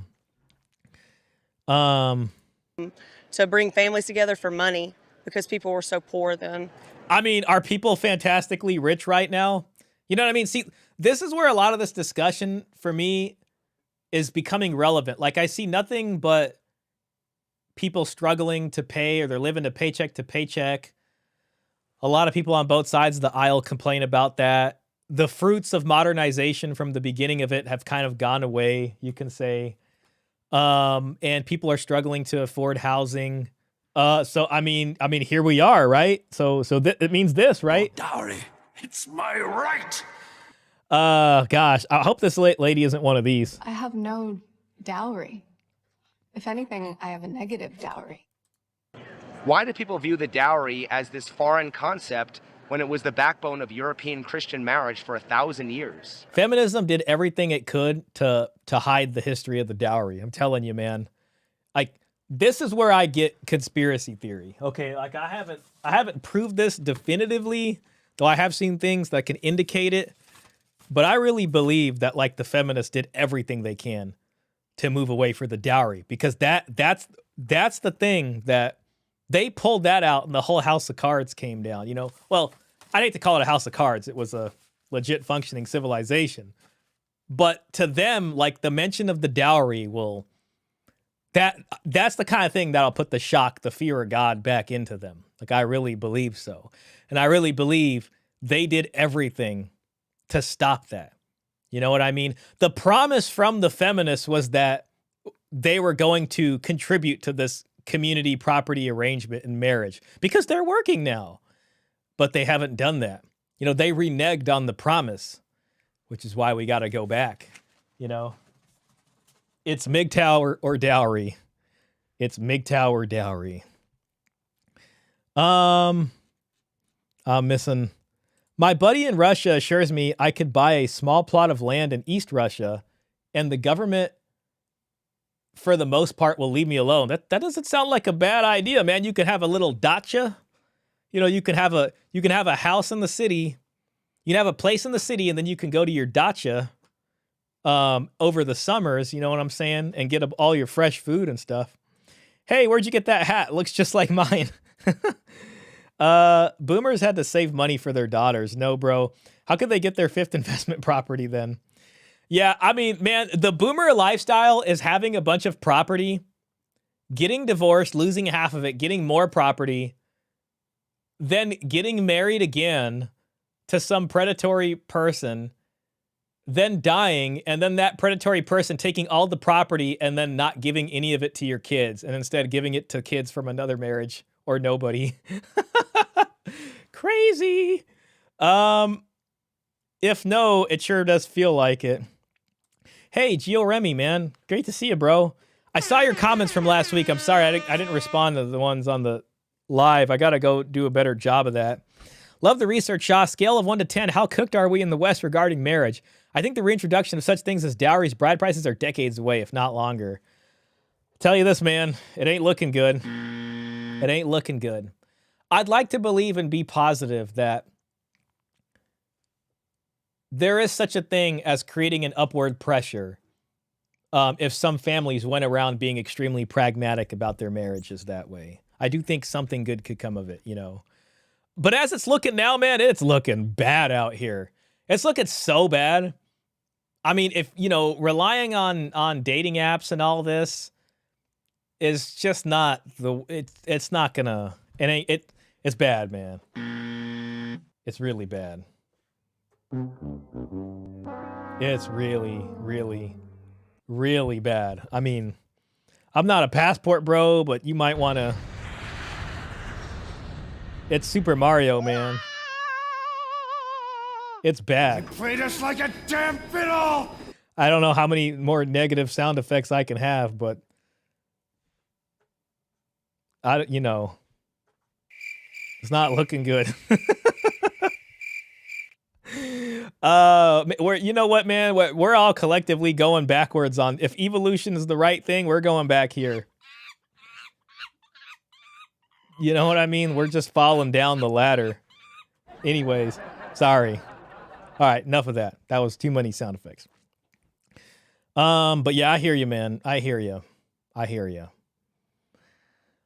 We are like philosophers trying to exist under a tyranny. You know, Plato said it himself. If that you are philosophically minded and you live in a tyranny, it's best to just keep your head down. Don't say too much. You know what I mean? And that's just kind of how you got to do it when it comes to that. You know what I mean? So, fortunately, we do not live in the noble aristocracy. Hope I didn't miss any. Christmas is a Unitarian. Hey, Robert Galnor, good to see you in here. Thank you, sir. Is a Unitarian holiday. It is a combination of pagan European holidays. This is one reason the Western liberal myth is failing. It was united, but now there is significantly more religion. Interesting. She has huge tracts of land. Yeah. Oh, yeah. Dowry, it's my right.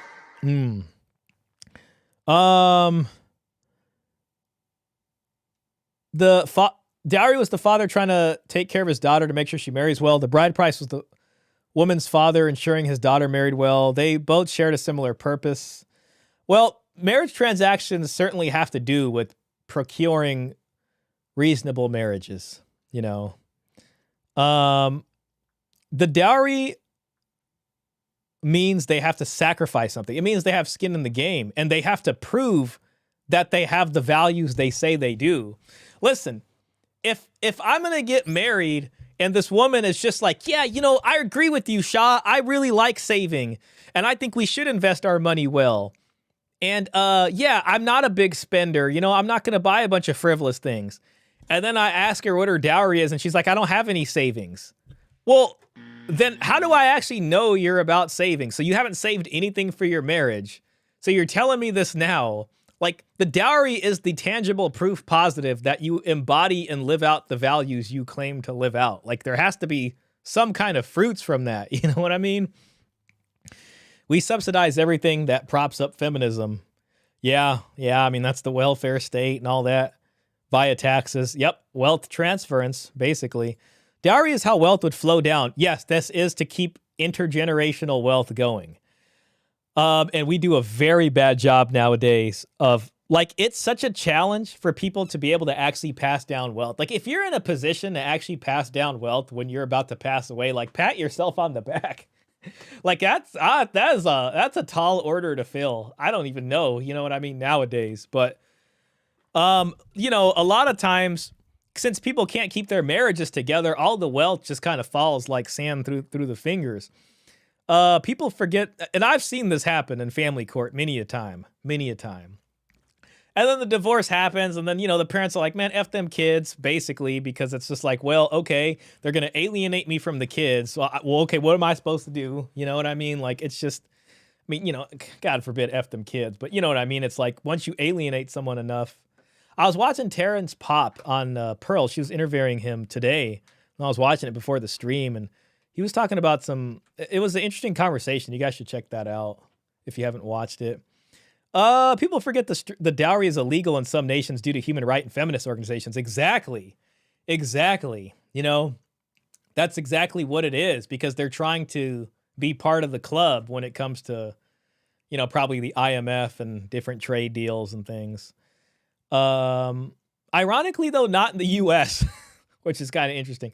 Yes, dowry and inheritance laws are how solid families and generational wealth are built. Yep, absolutely. Shah, give me a dowry or give me this new mantra. At least this. Dowry, it's my right. Yeah, I mean, that is an inalien. That should be enshrined in the Constitution. Ooh, hey, thank you for that super chat, man. Very generous of you, man. I appreciate that. I hope I'm calling your name right. I keep saying labor Could be Labrador. I kind of want to just call you Lab. Feminism's goal was to remove responsibility and sacrifice from women. A dowry, child rearing, monogamy, wife duties, they fought against all of it. Yeah, and it's all under this kind of propaganda that women were always oppressed all throughout society, which is just asinine. Like, that's a bunch of garbage. You know what I mean? Like, people live tough lives, both men and women. We survived the best that we could. And it's like, especially when it kind of has this like entitlement attitude of like, well, we were oppressed, so we deserve all these things now. It's like an entitlement to a chivalrous thing. Institutionalized chivalry is what feminism wants.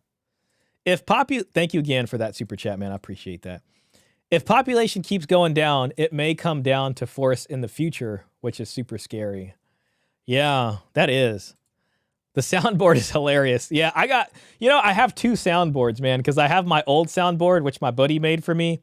And then I got this beauty right here, which has its own soundboard. So it's like now there's just a ton of them, you know. But that's why it's important to always stay gaming. Stay gaming, bro. Don't focus on no girl. Just stay gaming. Not sure what good feminism will be at that point. Yeah, well, no. I mean, if the economics aren't there to prop it up. Mate, like, you are a caveman. Yours will live in caves. Oh, Snap. It's funny because Snap is actually a food stamp, is the program for food stamps. I get the global warming now. Boomers cut down all the trees and it's getting hot. I think feminists look at dowry the same as pick-me girls. Well, they want to hate on that. You know what I mean? The closest example of that was most recent was Brittany Venti making a video on Pearl and trying to make it seem like it was a bad thing that Pearl has 9 acres of land that her dad bought her. It's like, yes, that's actually respectable. That would give Pearl an edge in the marriage market. Where if Brittany Venti doesn't have those things except a sad story about her childhood, then, you know, you can find that as a dime a dozen. You know what I mean? So most people don't understand dowry at all. Women for sure misunderstood and purposely so. It's on purpose. I mean, I don't want to pull out the tinfoil hat again, but it seems that way. Something they have to provide, solid pass from them. Exactly. That's the entitlement. Shah, have you been on any more podcasts talking about the dowry lately? I think we would like to see you on more other shows. I have some folks reach out and I'm trying to organize it. There's 3 prospective ones coming down. It's just going to take a little time to organize. So, I kind of have this approach of not rushing folks who reach out to want to collab because, when they reach out and I know they really want to do that. So, there are a few people who've reached out to me though. So there should be some more stuff. I also do want to make some short form videos on the dowry, just little video essays. It'll probably be stuff you guys already know, but just to make easily digestible things. So I've been working on that. My plan is to go hard after next month. And that's what I'm saying. I'll keep making all these promises to y'all, but that's what I'd like to do. Or in 2 more generations, all Western nations are going to having every generation. We're going to endure a societal collapse in 60 years. If things don't change or AI doesn't save us. I doubt it. They can't force without going completely against their own narrative, but I'm watching South Korea closely as they're in the lead in negative birth rates. Yeah. A man makes money, he looks for dependence. A woman makes money, she is independent. Dowry proves she wants dependence too. Yes, that she's serious about it. I just realized that the still where you pause the video isn't very flattering. In fact, can be misconstrued as vulgar. You know what's funny? I think I kind of thought that a little bit too. All right, well, let's go ahead and give her a break. I don't know. I don't really know. Christian marriage for the dowry as this foreign concept when it was the backbone of European Christian marriage for 1,000 years. I don't know. I don't really know the answer to that one. Maybe because it's seen as selling your daughter off now. See, it's like, how is it selling your daughter when your family is the one paying? You know what I mean? Like, when you sell something, don't you typically get money in return in exchange for something? Like, when you sell something, like if I'm going to go sell my PlayStation 2, which I absolutely will not sell my PlayStation 2. on, you know, Facebook Marketplace, I'm not going to go meet this guy in an In-N-Out parking lot and then also give them $200 with my PlayStation 2. You know what I'm saying? Like, this is trying to find a good daughter, a good marriage for your daughter that you love as your child, because you don't want them to go out into the world, get married to some joker who's a fast talker, end up pregnant, and then getting dumped out on the street, and then that guy is down the Silk Road. God knows where he is. We're not finding him in this big wide world, that vagabond. You know what I mean? So no, it's about, and it's not even about like really buying the husband so much. It's about guaranteeing a solid household. It's about establishing a strong household. You know what I mean? I walk around my neighborhood and I look at houses and I think about how I will purchase one. And all I see now is marriage when I look at a house. That, you know, I'm looking at a house and the process of buying a house, and I'm like, you know what? That is the process of family creation right here and establishing the household. You know what I mean? Like, that's what the dowry was, a house in so many places. We've read that many times. Italy, Greece, even in England in some time periods. And that's not like that's not selling your daughter. That's putting her in a home that's like solid. It's crazy. You know what I mean? It's crazy. She's confusing bride price. And even then, you know, anthropologists will argue against that. No, Michael Sand sees it differently. She didn't hear dowry, she heard bride price, bridge price. She has a different definition in her head. Yeah, she very much does. That chick is in all directions. Yeah, she is all directions of confused and delusional. Exactly. Well, selling your daughter and they didn't have a choice. Oh my God. Versus then it was just accepted. Because it's weird to think about paying someone's dad or getting paid for someone's daughter, like to take care of someone's daughter, because women aren't viewed as people sometimes. Oh my God. Yeah, see, and I mean, that's how that goes on. And listen, in the strict sense of the dowry, you're not paying it to the husband. Like, he can't just go and spend it. It's the woman's property. And as dowry as an institution that's enshrined in a legal framework, that was the woman's property. Like, women owned property and it was their dowry. You know, and depending on how that dowry was, especially if it's land and the land gets cultivated once a year and there's a harvest, okay? The husband has usufruct of the incomes that come from the lands that are part of the dowry, you know, depending on your class. Or it could be cash, but the cash would be used to like buy the store, to buy the trade shop so he can perform his craft. So it's like, okay, this guy got trained. He was an apprentice. He is now ready to open up his own store. He will get married. He will open up his trade shop and he will do his trade from there and support the family. Now, if there ever was a divorce, guess what happens with the trade shop? I mean, you know, like, now this is assuming the wife didn't commit adultery, but let's say they didn't have kids and it was annulled, okay? That trade shop would then get sold and the money would go back with the woman. You know what I mean? So it's really her trade shop, you know, in a way. Speaking of Christmas, are you aware of the origin of the Christmas stocking? No, we are not. The origin of Christmas stockings is a Christian legend about St. Nicholas rescuing 3 daughters who had no dowries to get married. Oh God, that's beautiful. And we have all our newspaper clippings. So if one of the most beloved Christmas traditions comes from a story about dowries, why is dowry erased from modern discussions of Christian culture? And it really, you know, has been erased in so many ways. You know what I mean? Like, you could definitely say that, you know. Well, I think that a lot of stuff's being erased from Christian culture. When you look at it, I mean, the true meaning of Easter, it's replaced by an Easter bunny. You know, the meaning of Christmas has really been replaced by, not that it's replaced by family, but the true meaning of Christmas is celebrating Christ's birth. And now it is, you know, solely based on getting presents and some fat guy coming down your chimney. You know, not even saying that's bad, but like I said, a lot of that's being erased out of the Christian culture as it is. You know, they've adopted a lot of different traditions that go along with different celebrations, even the celebration of Christmas. they kind of conjoined it with a lot of other cultures. So I think that stuff kind of gets pushed out of the way. And I mean, it's Christianity. It's going to get pushed out of the way just because of the world that we live in. You know, Christianity is not, I would say, popular. That was an interesting thing there. So I think he might be on the side of bringing that back. My right. But you'll gladly accept thousands in food, rent, help, gifts, dates, or just straight up money. Yeah, exactly. From Robert, not erased. It was just watered down in the uniting of the pagan beliefs. Thank you for that, Robert. Galnor, I believe. Okay.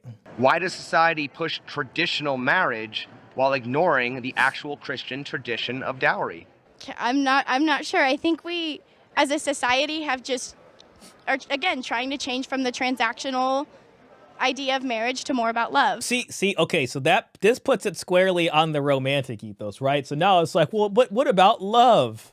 And then, you know, meanwhile, we've seen many a man get screwed over by this you know, love or whatever that game happens to be.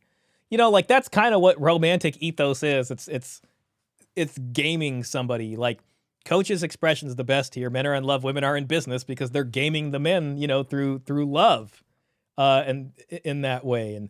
But what about love?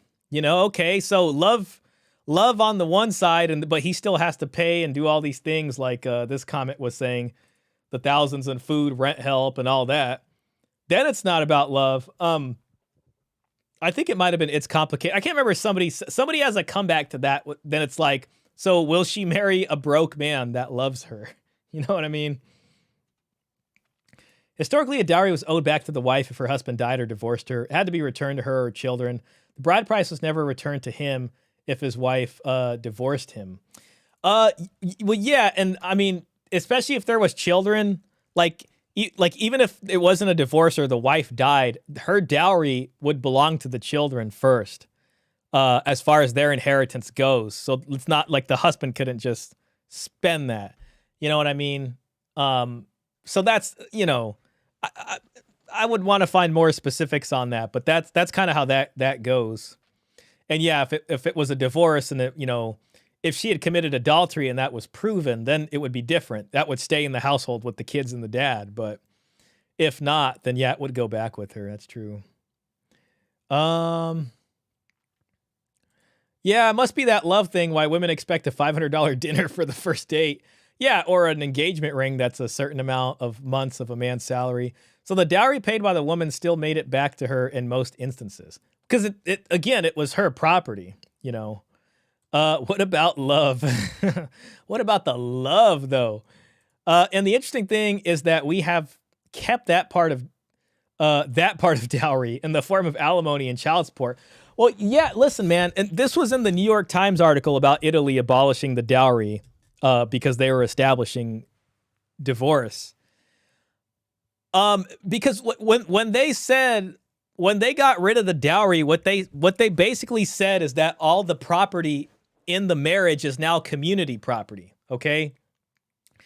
And this is different from marriage before, where it's like, this is the woman's dowry, that's specifically, you know, hers, and then this is the man's or whatever it was. But you have this community property where it's just 50-50. Like, whatever the community property is just gets divided evenly, right? Now, in a culture where the man has provided everything in that community deal, then it sucks, right? Like that woman in the baseball cap was like, well, I could lose half my stuff. You know what I mean?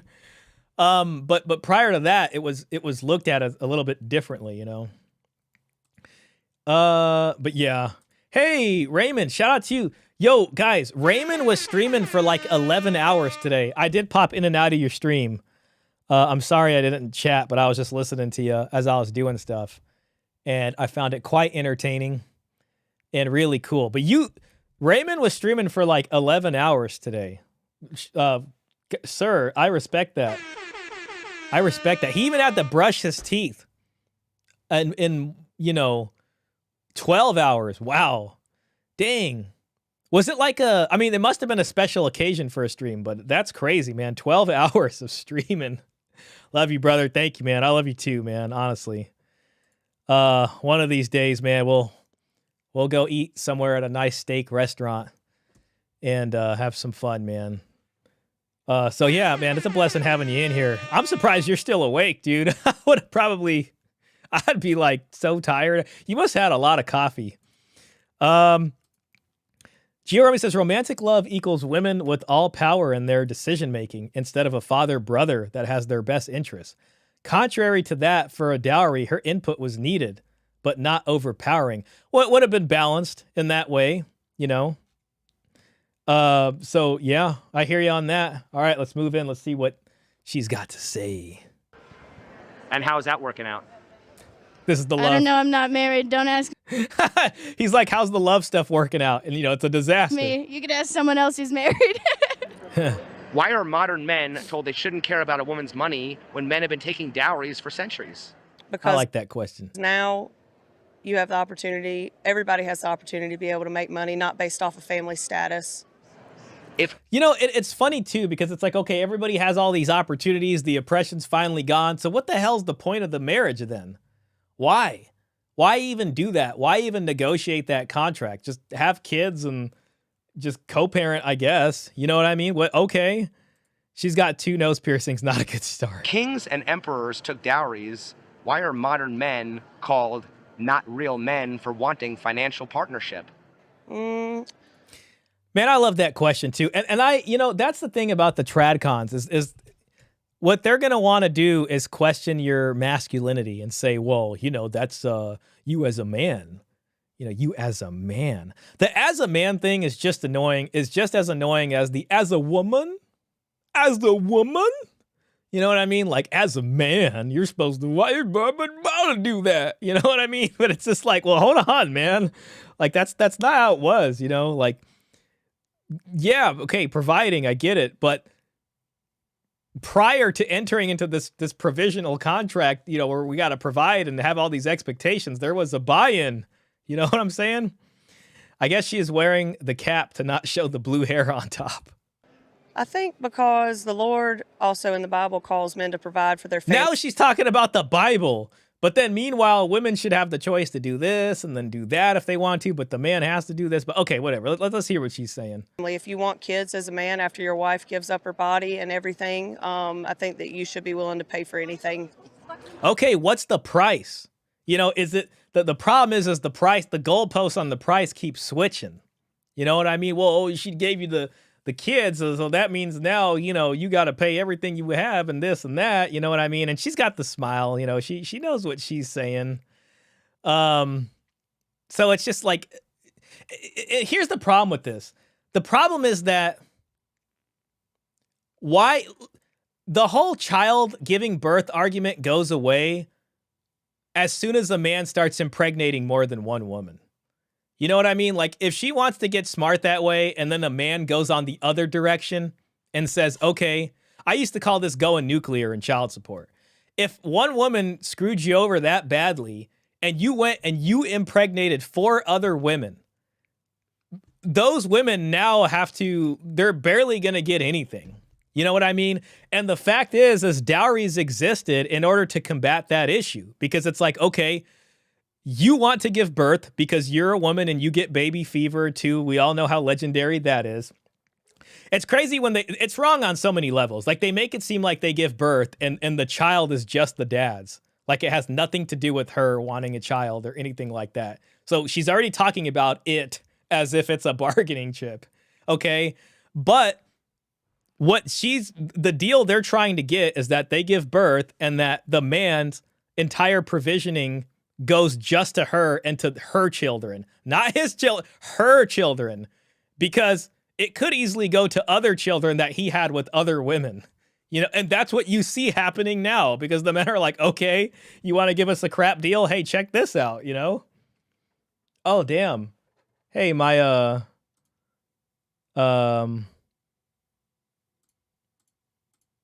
display.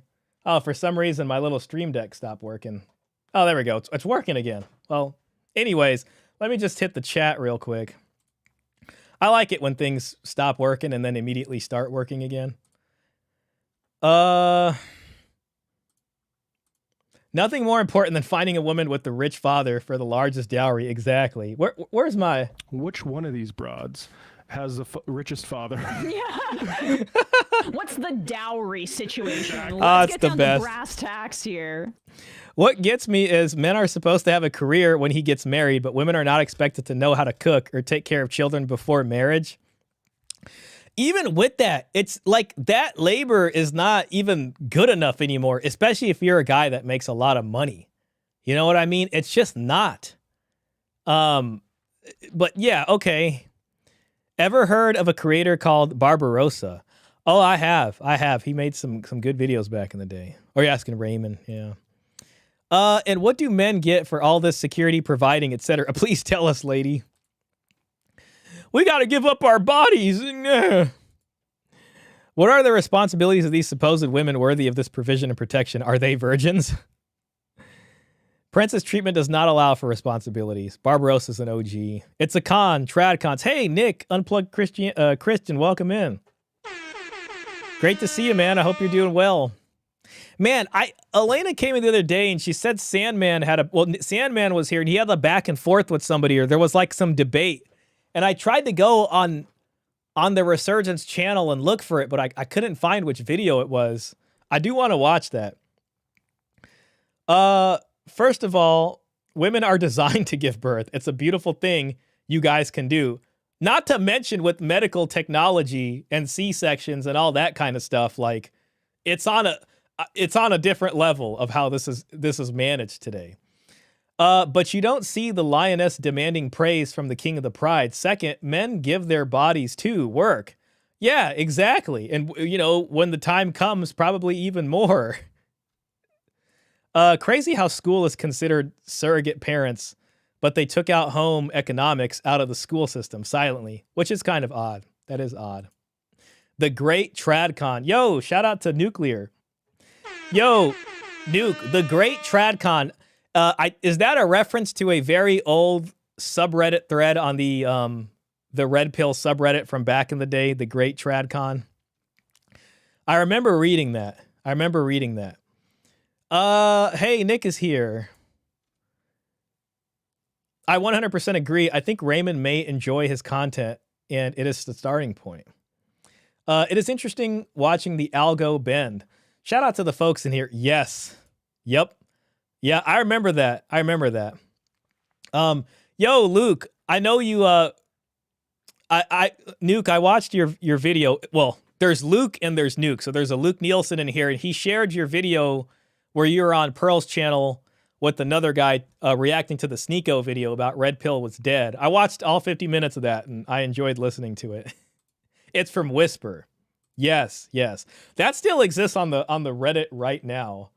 I'm sure it does. I'll have to look that one up later. There were some legendary threads from back then. All right, moving in. Considering the cost of a house, 2 cars, kids, college, and general living expenses, studies show the average cost of a marriage over time exceeds $1 million. If marriage, and that's true, right? I mean, if you're looking at a house, right, it's about $500,000. I mean, this is around where I live, a house is like going to be around $500,000 to $600,000. Let's say $500,000. Okay. That's not even including the interest, by the way, the mortgage interest. This is just the cost of the home. Now, if you're going to have 2 kids, like let's say an average marriage, what is it, like 1.9? I don't know, however many kids, 2 kids. It's about $200,000 to $250,000 to raise a kid from like 0 to 18. I don't even think that includes college tuition. So you're looking at $1 million, you know, and like just journey here. You know what I mean? So when it comes to talking about marriage, it's like, okay, we're talking about, it's honestly more than $1 million, but $1 million at least. Like, what are you contributing to this? And if the answer is nothing, then, you know, what are we going to do? Is that costly? Does it really make sense for one person, the man, to shoulder all of it? Yes. 1,000. And the woman should, you know, at the beginning, she was just like, oh, well, a man should provide and a woman should be able to stay home or provide if she chooses to. Percent to me, because again, usually if you get married, women want to have children and I have to give up my body for 9 months. You better pay for me. You better pay for me. That means you got to pay for the house. You know what I mean? So basically we're looking at a concubine right here. So she can never be a wife. This is a popper. This is a dowerless woman. Why is it considered rude to ask modern women what they bring to the table? Because they are the table. That's what she's gonna. I bring the gift of life to the table. I am the table. God created Adam, and then he created Eve for Adam. So I do think that there is supposed to be a family. I think the cost of marriage, that's biblically as a man, you're asked to provide. And I definitely think it is doable. If you work hard. You know, oh crap. Damn, did I just? And I definitely think it is doable. If you work hard. Sure, it's doable, but is it worth it? Like, yes, you can do it. You can figure it out. You can make the money. You can work hard. But is it worth leveraging it to somebody who has no skin in the game, who brought nothing? No, it's a fundamentally lopsided deal. It's a bad deal. Then you're going to be standing in family court saying this. They played us like a damn fiddle! So even if you can pay for it, like, how do you get over the fact that you're getting screwed? You know what I mean? That's the part that annoys me. It's like, it's a bad deal, you know? And then, you know, he's talking about biblically. Okay, so if you want to talk about the biblical mohar, in bride price paying societies, they pay the bride price because women are the major contribution to agriculture. In those times when they were paying the bride price, women were working hard on the field because they didn't have the plow back then. So it's just like, so he doesn't know that those women that are, you know, talked about in biblical times and we're getting paid a bride price for are actually, their labor value is providing income to the household. You know what I mean? It's very odd. It's very odd. Sneeko is in his denial phase of whatever pill he is up to. Sneeko is just interested in Sneeko. That's all. Shah, have you ever shared your opinion about restraining orders against men and they are required to pay for children they can't even see or visit? How common is that in your job?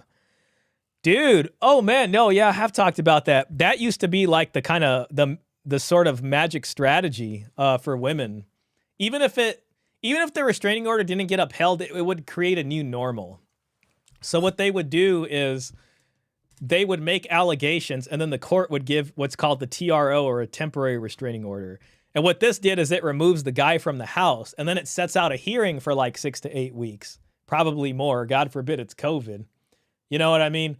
And in that time period, she's going to go to the child support agency and they're going to start working on child support from you. You're going to be removed from the house for a good while until that TRO goes away. Hopefully it does. And by that time, there's a new normal. Now she has primary custody of the kids, and now you have to go the whole route of filing for custody. And she's getting child support in the meantime. So restraining orders can be used maliciously to just remove the man from the house. And you don't even have to be married for that. I mean, I've seen restraining orders that happened with girlfriends living with their boyfriends in a house the boyfriend was paying for. The guy would get removed from his own house that the woman has like no right to, but she's still living in the house. Very odd. It's very odd. You already know that's really common, but it will be interesting to hear about Shah's observance. Yeah, she's a popper. Traditional role for thee, but not for me. Her accent does 99% of the work when she starts talking. Oh yeah, she can cosplay a mean tradcon. Interesting that women can't have kids without a man somewhere, but hey, they create life. Yeah, we bring the gift of life. The more you work, the more she can take. Yo, and a lot of times too, man, it's the woman that's pushing for it. Women will sit here and make it seem like they're about to like fall into pieces from giving birth, and they will be the ones who, you know, mistakenly forgot to take their birth control pill, or trap a guy, you know, baby trap a guy. Or, you know, sit there and convince you, you know, that you guys should have a baby. Like, it will be her pushing. Like, wait a minute. I thought this was a scary thing. Like, I thought you didn't want to, like, you know what I mean? So what's going on? The more you work, the more she can take. Except 45% of y'all are single and childless. Our total fertility rate is 1.6. What grift are y'all? Well, yeah, I mean, they've been cutting off the gift early on. Women are the incubators. That's worthy. But the importance is overplayed, especially given advancements in science, especially godless China. Yeah. Good to see you here. It's also doable to get divorced for no good reason and getting destroyed. Exactly. Take my wife, please. Shout out to you, Victor. Women have always worked, even pregnant women. Yeah, that's true. Up until a while, until they're ready to give birth, and then, you know, they do that for a bit. But yeah, it is true. They have always worked. Rolo said marriage for the man is an unconscionable contract. It might be doable, but it doesn't have to be the only way. Well, especially not the way they did it. Now, it's not even a contract nowadays, to be fair. I mean, I think Michael Sayin could say something to that. It's technically not a contract, you know, when one party can just unilaterally get out of it. No thanks, I finally got rid of mine. Yup, I had a TRO unserved from Louisiana to Texas when I was in New Mexico. I had violated without knowledge, 8 hours in jail for that. Oh my God.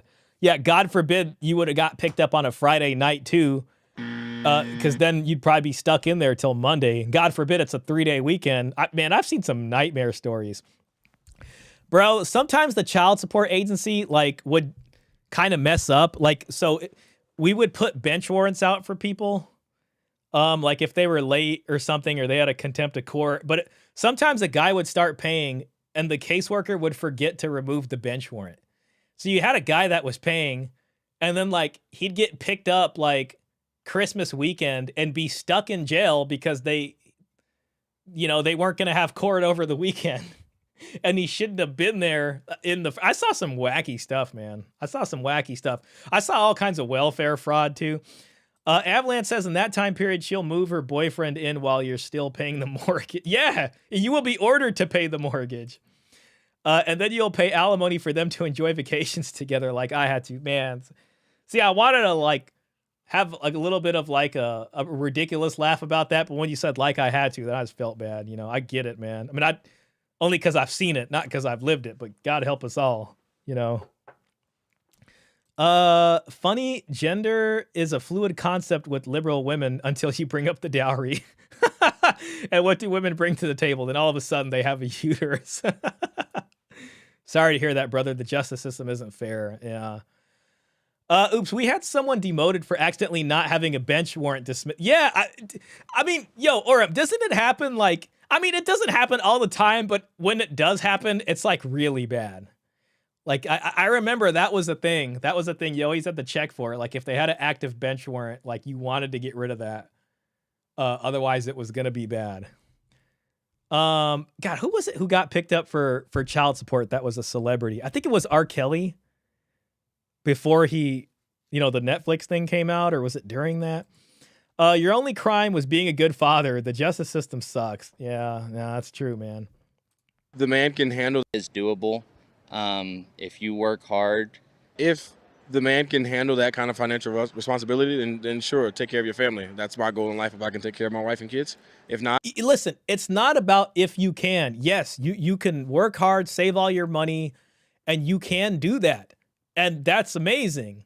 But it does not mean that it's a fair exchange or that it's a proper marriage, or it's a proper bargain. It's still fundamentally lopsided.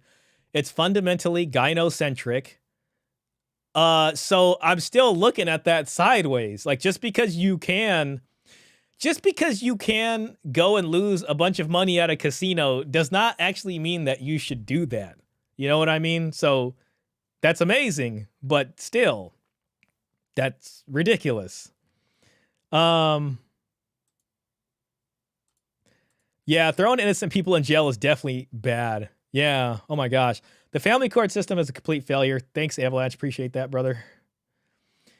They say for a family in 2026, you need at least 140K. Yeah, income between the two people, new poverty line. Yeah, I could see that. If both people are making around 70 grand, then it's manageable. You still have to be, a bit smart about things. I find a partner who doesn't mind going half with you or working things out. Why is it considered rude to ask modern women what they bring to the table? Because they don't like being checked and having to realize they don't like being checked, that they actually need to have value other than their body or looks. Shout out to him for that. See, that's another beautiful thing about the dowry. It's not just about the body and looks. It elevates you from concubine to wife. funny how no one talks about tradcons and the liberal left. Both not wanting to change the family court system. At one time, both would admit there was a problem, but now we hear nothing about it. Yeah, listen, I think about that, that episode from the Daily Wire where it was like Candace Owens, Michael Knowles, and Matt Walsh, and I think Jeremy Boring was there, and Ben Shapiro, and Jordan Peterson, and all the other folks. And they were talking about, the red pill stuff, and they were talking about, Michael Knowles. I think he was just like, it's fundamentally gay, right? Like, isn't it gay?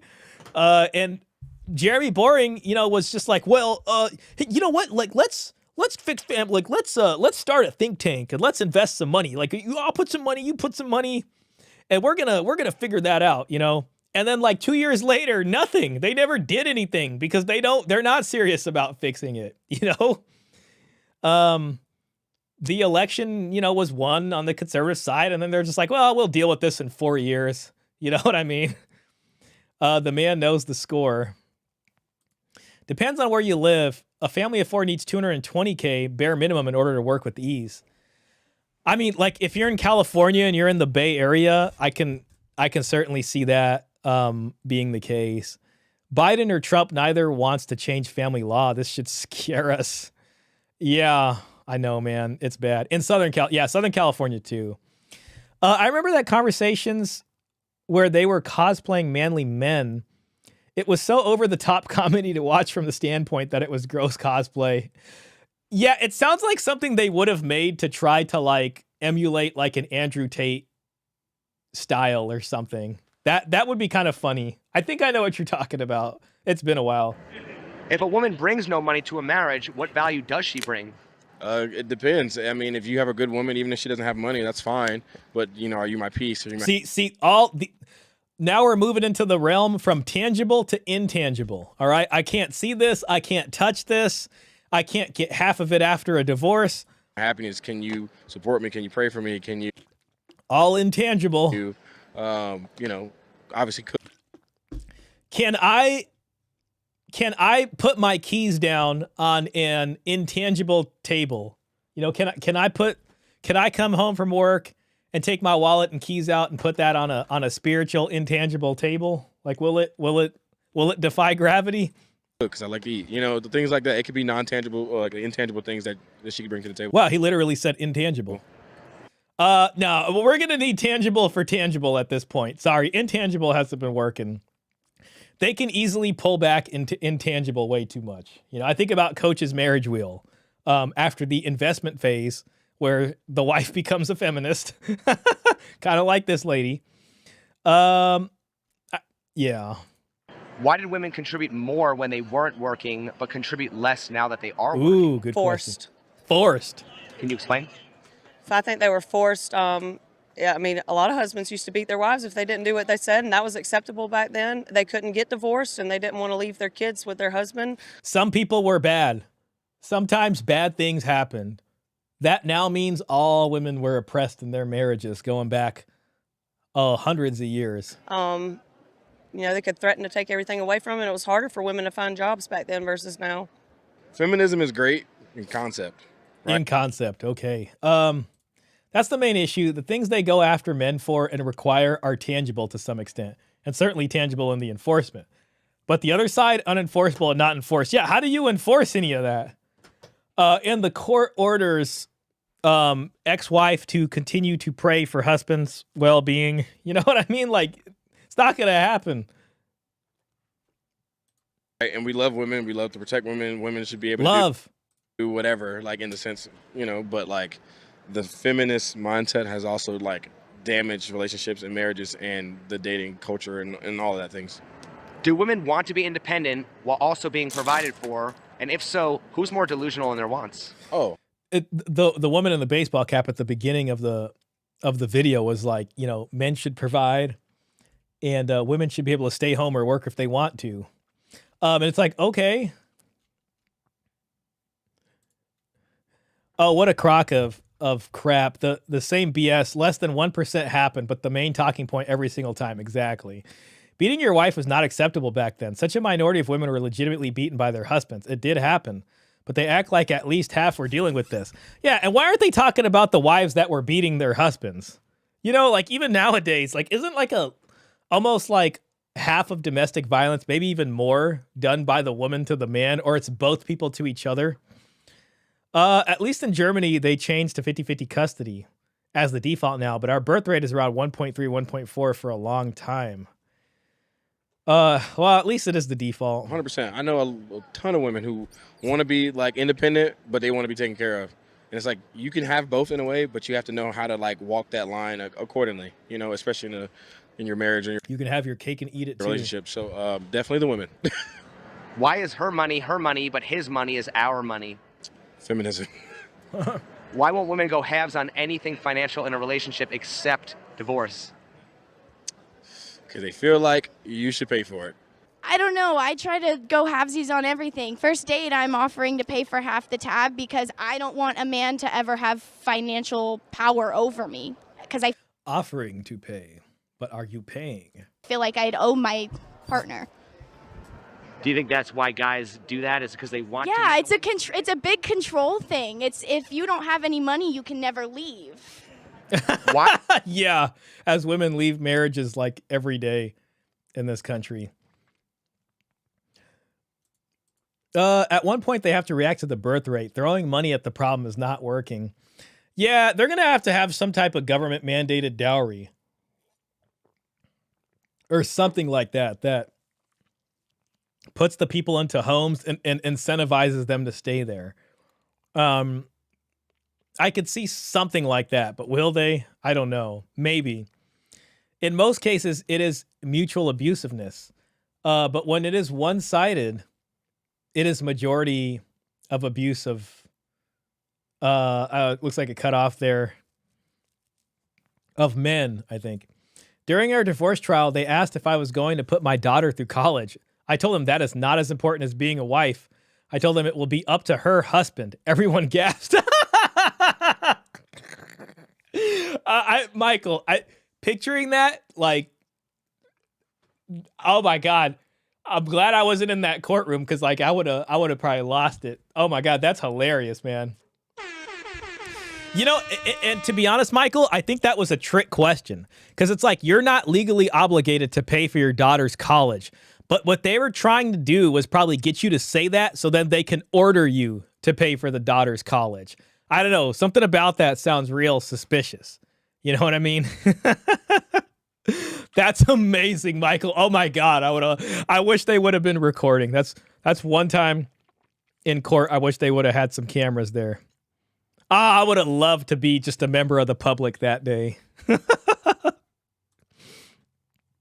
If a woman says halvesies, she most definitely doesn't contribute fairly. Yeah. Coach has a thing where he's like 50-50 is more like 70-30. Or like they will say that, but then it's slowly, it's not 50-50. So I'm being generous. I'm controlling. Okay. Yeah. Yeah. Which is it, you know? And then on the other end, they're like, well, the men have to provide. So the men have to be controlling if those are the same things. Like, you know, it happened. Even recorded in family manuals in the 17th century, shrew wives in beating their husbands. I could totally see it, man. I could totally see it. Like it had to have happened. And they instructed men not to beat their wives. Wasn't really acceptable then to do so. Yeah, I can see that. There is no place like somewhere else. How about they can't leave when 70% of divorces are filed by women? Yeah, exactly. Klaus, they say 50-50, but they really don't in high conflict. Divorce is for the sake of the children unless it's consensual. They don't really give 50-50. You went Super Saiyan? Listen, Michael, I feel like you saying it, like, especially, like, I don't know what year your divorce was, but I'm guessing it was probably like 10 years ago, maybe even more. So, like, you saying that back then probably had so much, like, it probably, like, was such a gut punch. Where, like, if you said that today, they would probably still give you a little bit of you know, some gasping. But I feel like back then, when you would have been standing in court, they would have been like, oh my God, this is an affront to, like, all civilized society. Like it would have been something.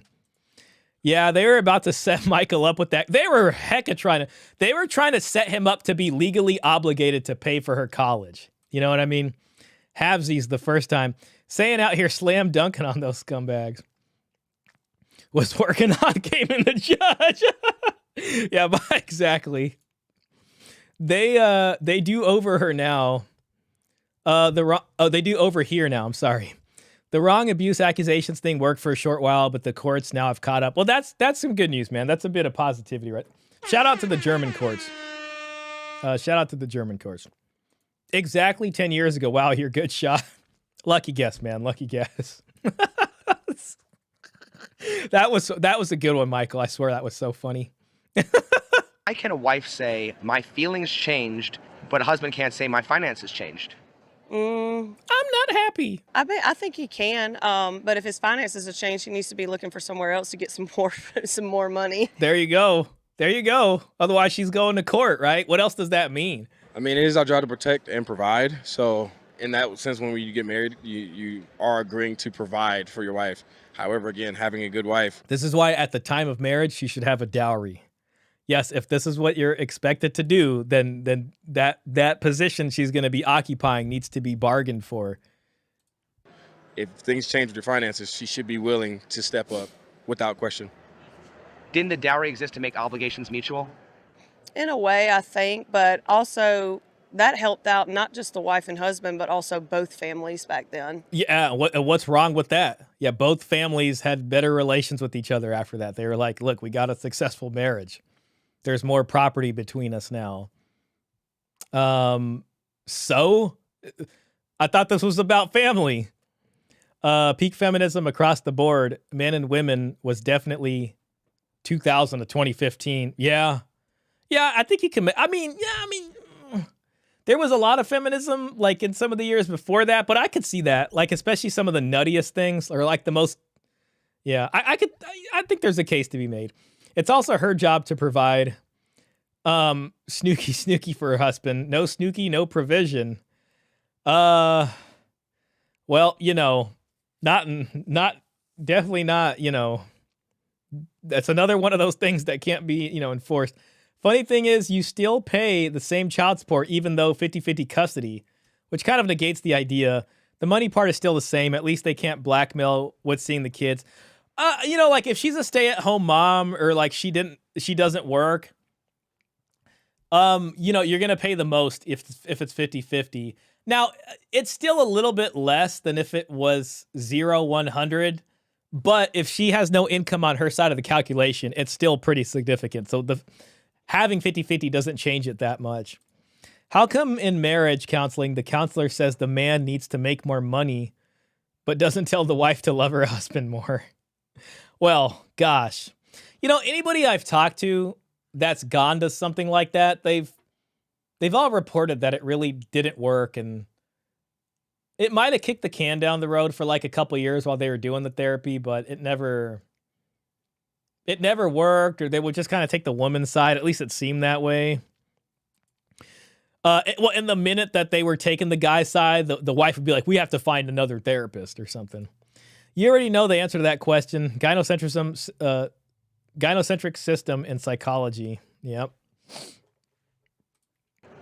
Why are men still expected to pay all the bills and lead the relationship while women can opt in and out of responsibilities based on feelings?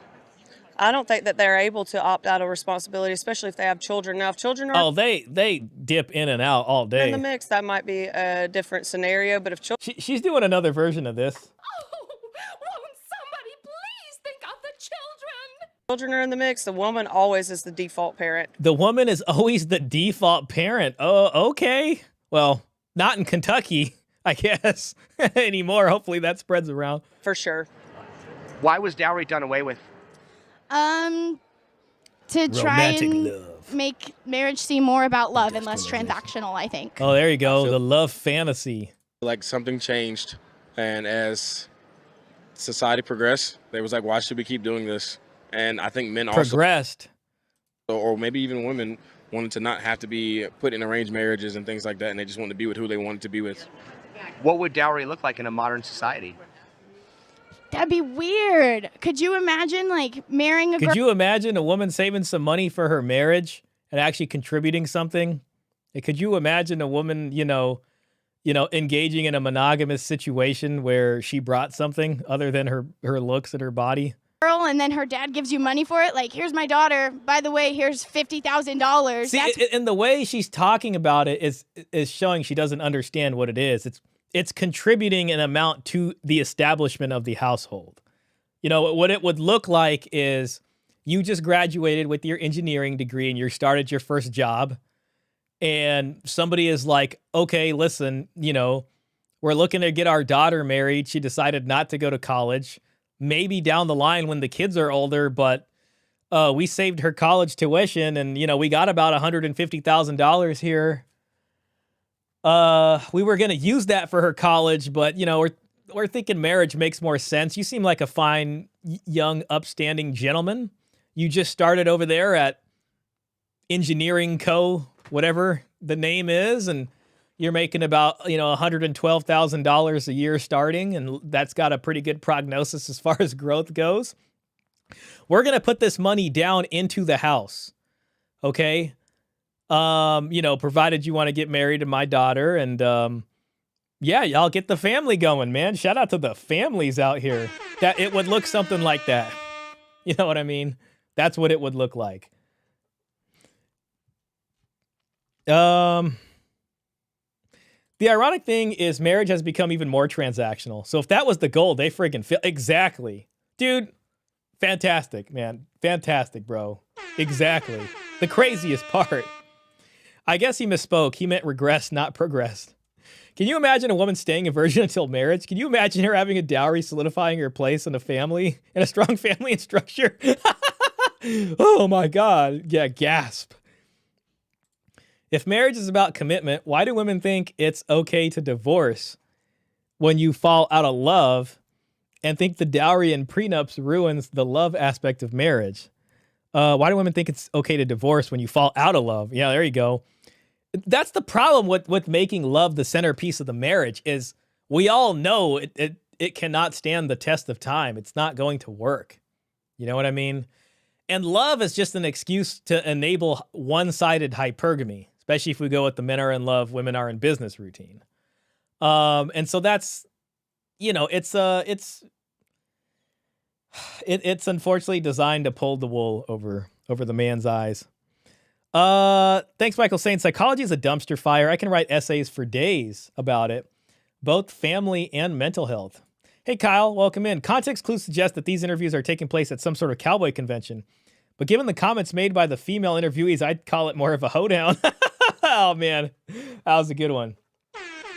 Yeah, it's some kind of like Western TradCon looking convention, right? Like if you're going to find, look, TradCons, like there's a TradCon. See, she's got these are all cosplayers right here, right? This is cosplay central. Those stones at a certain velocity fixed a lot of problems. Oh no. I bet this chick is okay with receiving $50K in alimony. Exactly. And see, that's the problem. You're not going to know until you're in court. Like, is she going to be like, no, I don't need the alimony. Thank you. I can work for myself. It's okay. She's going to be like, yeah, I deserve that. It should have been more. The love fantasy tried to hide the fact that coming together is not about money. It has always been about money. Bride prices, dowries, land, houses, kids. Love does not pay the bills. Yeah, because the marriage needs to happen down here on earth. You don't fall in love and then ascend to heaven forever. Like, you got to deal with practical living in life. And that's why a lot of people didn't consider love until like modernization, when suddenly there were cheap high-rise apartments or whatever, just cheap apartments that you can move into. Okay, $500 a month. Okay, screw you, mom and dad. So the boomers were like, you're 18, get out of here. You should have your own place by now. The kids were like, screw you, mom and dad. We want to marry who we want. And look, we got our own apartment now. Take that, mom and dad. And then mom and dad were like, screw you, kids. Well, we're buying a retirement home in Florida. And that's what we're going to do. And they were like, screw you. We're not going to take care of you when you're older. They were like, screw you. We're going to use your inheritance on elderly care, whatever the hell they decided to do. And then it just led to all these problems because the kids couldn't stay together. And then, it's serial monogamy. And then there's, then all of a sudden the state became more powerful because they needed to have more welfare and then the child support. And then now we are now here where the train took us to. You know what I mean? The train's like, welcome to San Francisco, folks. Last stop, end of the line. Get off now. Marriage is not about love. It's about commitment. Love is important, but really it's secondary. Yeah, it's about familial reproduction, right? It's about families reproducing themselves, establishing households, and passing on the torch. And not just the torch of values, but also real property, you know what I mean, and land going down. And if you're going to talk about private property and all these things, then you got to do it properly. This whole love thing, that only works when you're living like a nomad and you can just live off the fat of the, we're just following the herd. Nobody owns nothing, so paternity doesn't matter because who cares? It's not like anybody's inheriting anything anyways. You know what I mean? When people say love, what do they actually mean? Which love are we talking about? Love, the meme image Suvaya made? Oh, yeah. On the mirrored love versions. Oh, yeah, that's a really good one. Shout out to Suvaya. With the different types of love, like Storge and Pragma, Eros. That was really good. I know Peter Wright has that on gynocentrism.com. There is a article of his that features the image. Marriage is about commitment because it is about paternity, wealth, legacy, and inheritance. There you go, Luke. Shout out to Luke. Luke hit it nail on the head. To be honest, she doesn't look like being worth 50K. I'm guilty of doing the math in my head again. That's you and your old white guy team is more productive. Luke, talking to Dr. David Edgington. Interesting. I told him marriage counseling doesn't work. You should look into him. I've listened to many of his interviews. I think I mentioned his book and Shah's channel a couple times. Yeah, I recognize the name Edgington. He's good, but still has some chasms to cross to reality. Per Chat GPT, that's the SHOT show in Vegas. Shooting, hunting, outdoor trade show held annually in Vegas. Oh, nice. That sounds pretty cool. That sounds like a chill convention. Yeah, he does marriage counseling, but I told him, okay, I'm betting on conservative bent. Yeah, that's what makes this interview fun because he's talking to a bunch of conservatives, but they're literally sounding like feminists. You know what I'm saying? Weird. Some of them more feminist than feminists. Okay. Why is it weird? Like the baseball cap lady. I don't know, because you should want to marry someone because they're your partner and you want to do life together, not because you're going to get, however X amount of money from her dad. Will she marry a poor man? Will she marry a broke man that loves her? And the financial stability. What's the difference? Yeah, see, this is between being asked for a dowry and being asked to sign a prenup. I mean, we've talked about that. My opinion, prenup is more acknowledging a hypergamous thing, right? So John Cena was talking to that lady across the table, and he's like, listen, you're trying to get a hypergamous deal here. I acknowledge that this is hypergamous. I'm willing to marry you, but I need you to sign a prenup so it can be some kind of protection against the hypergamy that I'm about to engage in. You know what I mean? Where a dowry is not hypergamous. It actually solves the problem of hypergamy because it balances the equation. So let's go ahead and see. Dowry, you're giving something a prenup, you are agreeing to something even 20 years down the line, possibly. Isn't one getting money up front and the other is preventing money from being taken? Yes, it is. Why is a prenup acceptable, but a traditional Christian dowry isn't? I would think... Ooh, that's a good question. Because I don't really know. I don't know. Do you think men fully understand the risks of marriage, or do they overlook them in pursuit of love? Yeah, it's probably going to be that latter case. Generally speaking, I think we definitely overlook it. We probably recognize it and know it, but we you know what? She wouldn't do that to me. She loves me. And so we're yeah, we'll go for it. And then she that's what leads guys to the red pill right there. Turns out to be horrible. David Edgington just wrote a book titled White Knights and Reviling Wives. Interesting. The TradCons is a feminist con. Women will play with broke losers all day long, but they'll never marry them. Yeah, there's a point to be made there. Gio, I want to do an interview with him. Post Meal Man might ask to get on a show. She's not going to marry a broke guy, but she's going to cheat with the broke guy if he has the looks and the game. Yep. I don't think women understand the risk of marriage. I think men fully understand, and they don't have to have a kid. And usually, if they end up divorcing, guess who gets custody of the kids and has to take care of them? Well, guess who prevents the husband from seeing the kids and doesn't want to give up custody because they want to use the children to extort the husband? Wife. 90% of the time, it's usually, sometimes it happens with the man, but it is such a risk because you may have to take care of every child you've had while you've been with them, and then they're able to go off and do whatever they want and be single. But wouldn't the man also be responsible for paying child support? Yeah, but they don't pay a lot of the times. Man, I'll tell you, man, child support is the most well-oiled government program we have. It works so efficiently and so well. If you have an above the table job, you're not going to avoid paying child support. It's going to come right out of your check. All right. Like, so she's just sitting there and just like, hey, be sorry for me.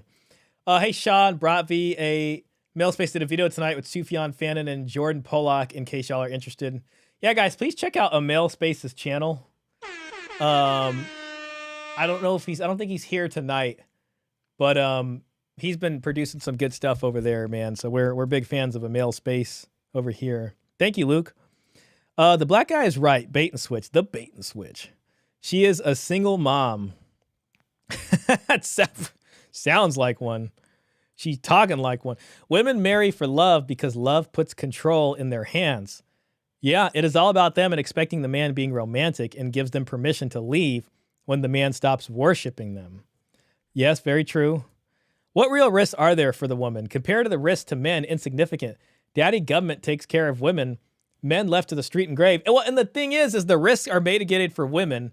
And forget about like welfare and all that. But women are culturally accepted to reject men based off of income. You know what I mean? So women can negotiate high income or expect that, not get looked at sideways. You know what I mean? So it's like, if the worst happens, they can still get the wealth transfer.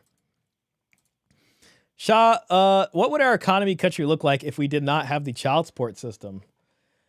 Well, the child support system was created as an enforcement arm of welfare. So assuming that we don't have child support because we don't have a robust welfare system, it would look a lot different. Families would be basically held accountable for taking care of themselves. So if marriages didn't work out, you'd have a lot more homeless on the streets. You know what I mean? So it's like, if you're not going to make your marriage work and you're going to destroy the family, there's no safety net there. There's no government wealth transference mechanism to be able to enable your family destroying choices. You know what I mean? So I think families would be a lot more concerned with their finances, and it would be a lot more pragmatic in how they manage them. There'd probably be less of a consumerist culture.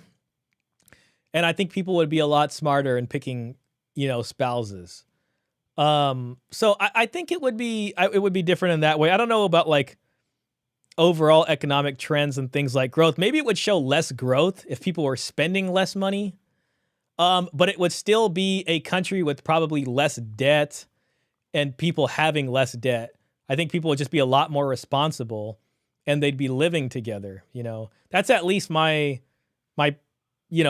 want to be positive spin.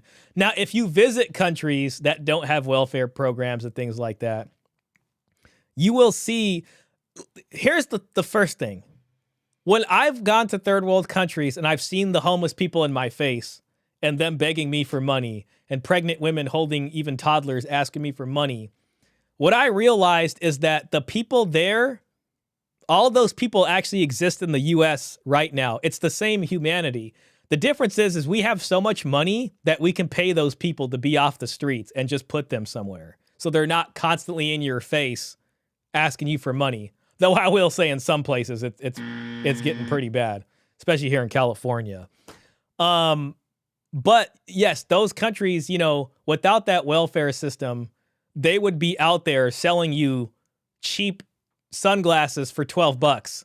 You know what I mean? And they're just, very cheap stuff. They would just sit out there on a sidewalk with a little blanket put out, and they would have just like some cheap off-branded sunglasses there. And when you're walking by, they're trying to sell these to you. You know what I'm saying? That's what it would look like.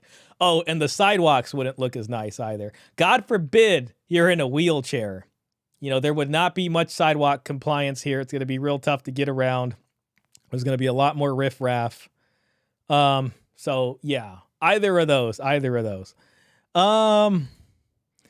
Nick, I watched some of that. I want to finish. I forgot.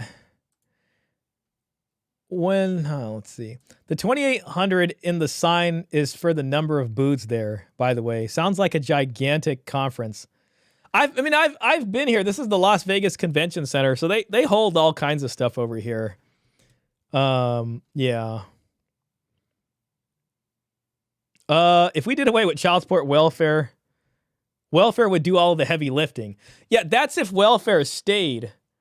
But yeah, I mean, at that point, then you might as well just be socialist, right? Because now you just have welfare paying for everything, and the government's not recouping the money.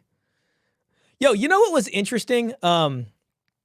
I didn't look too deeply into this, but I was hearing stories about, like, you know, they were talking about SNAP benefits being, stopped or whatever.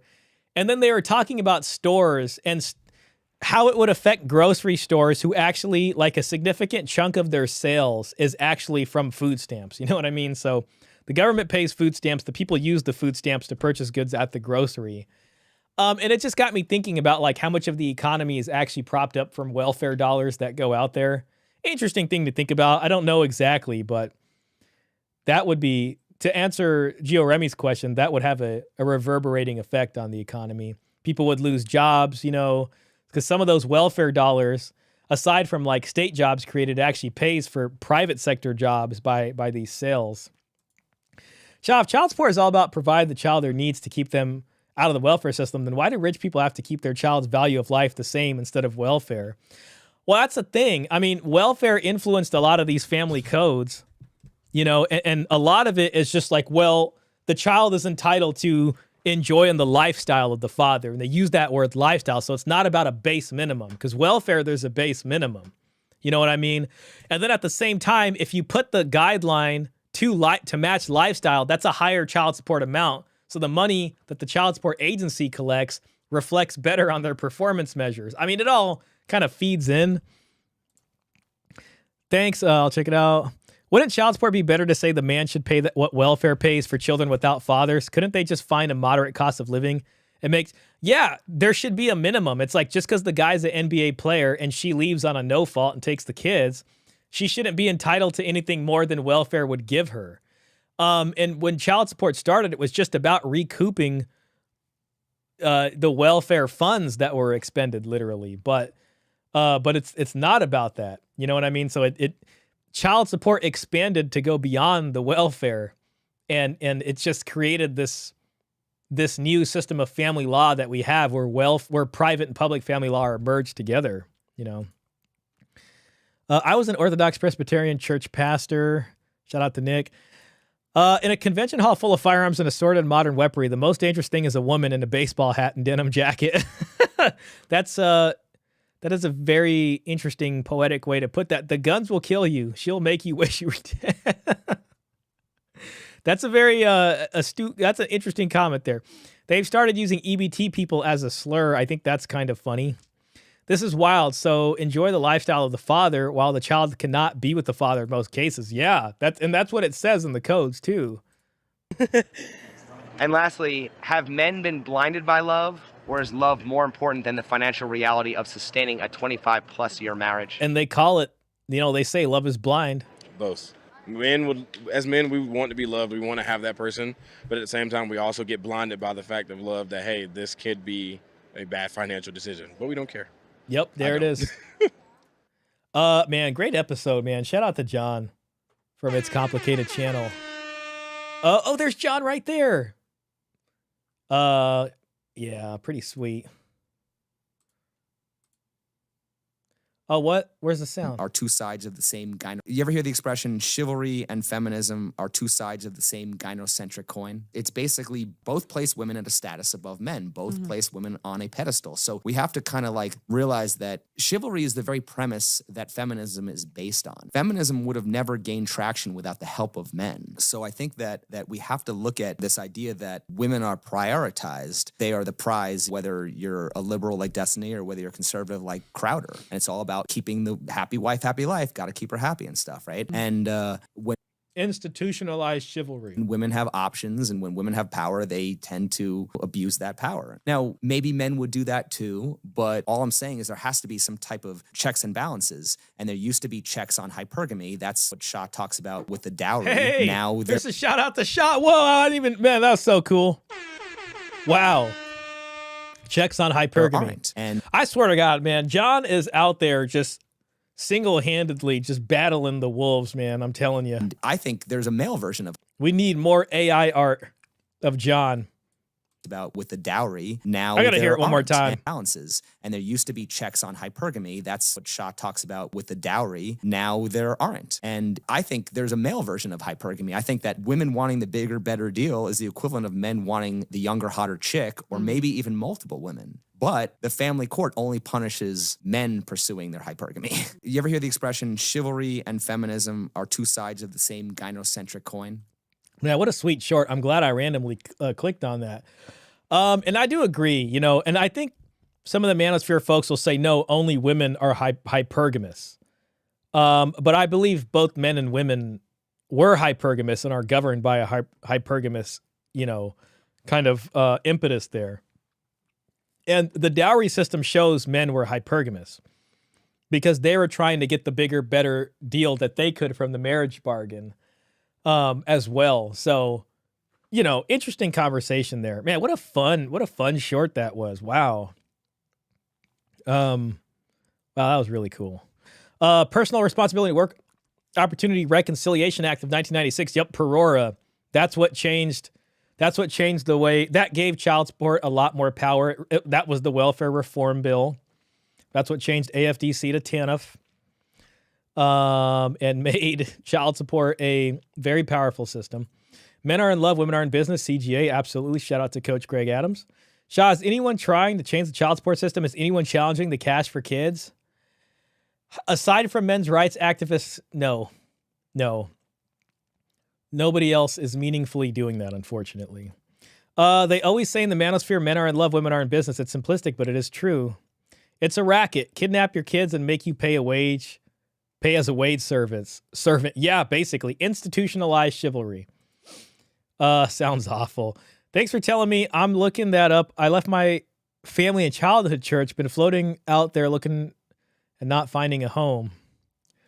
Hope you find something that works for you, Luke. John is the GOAT.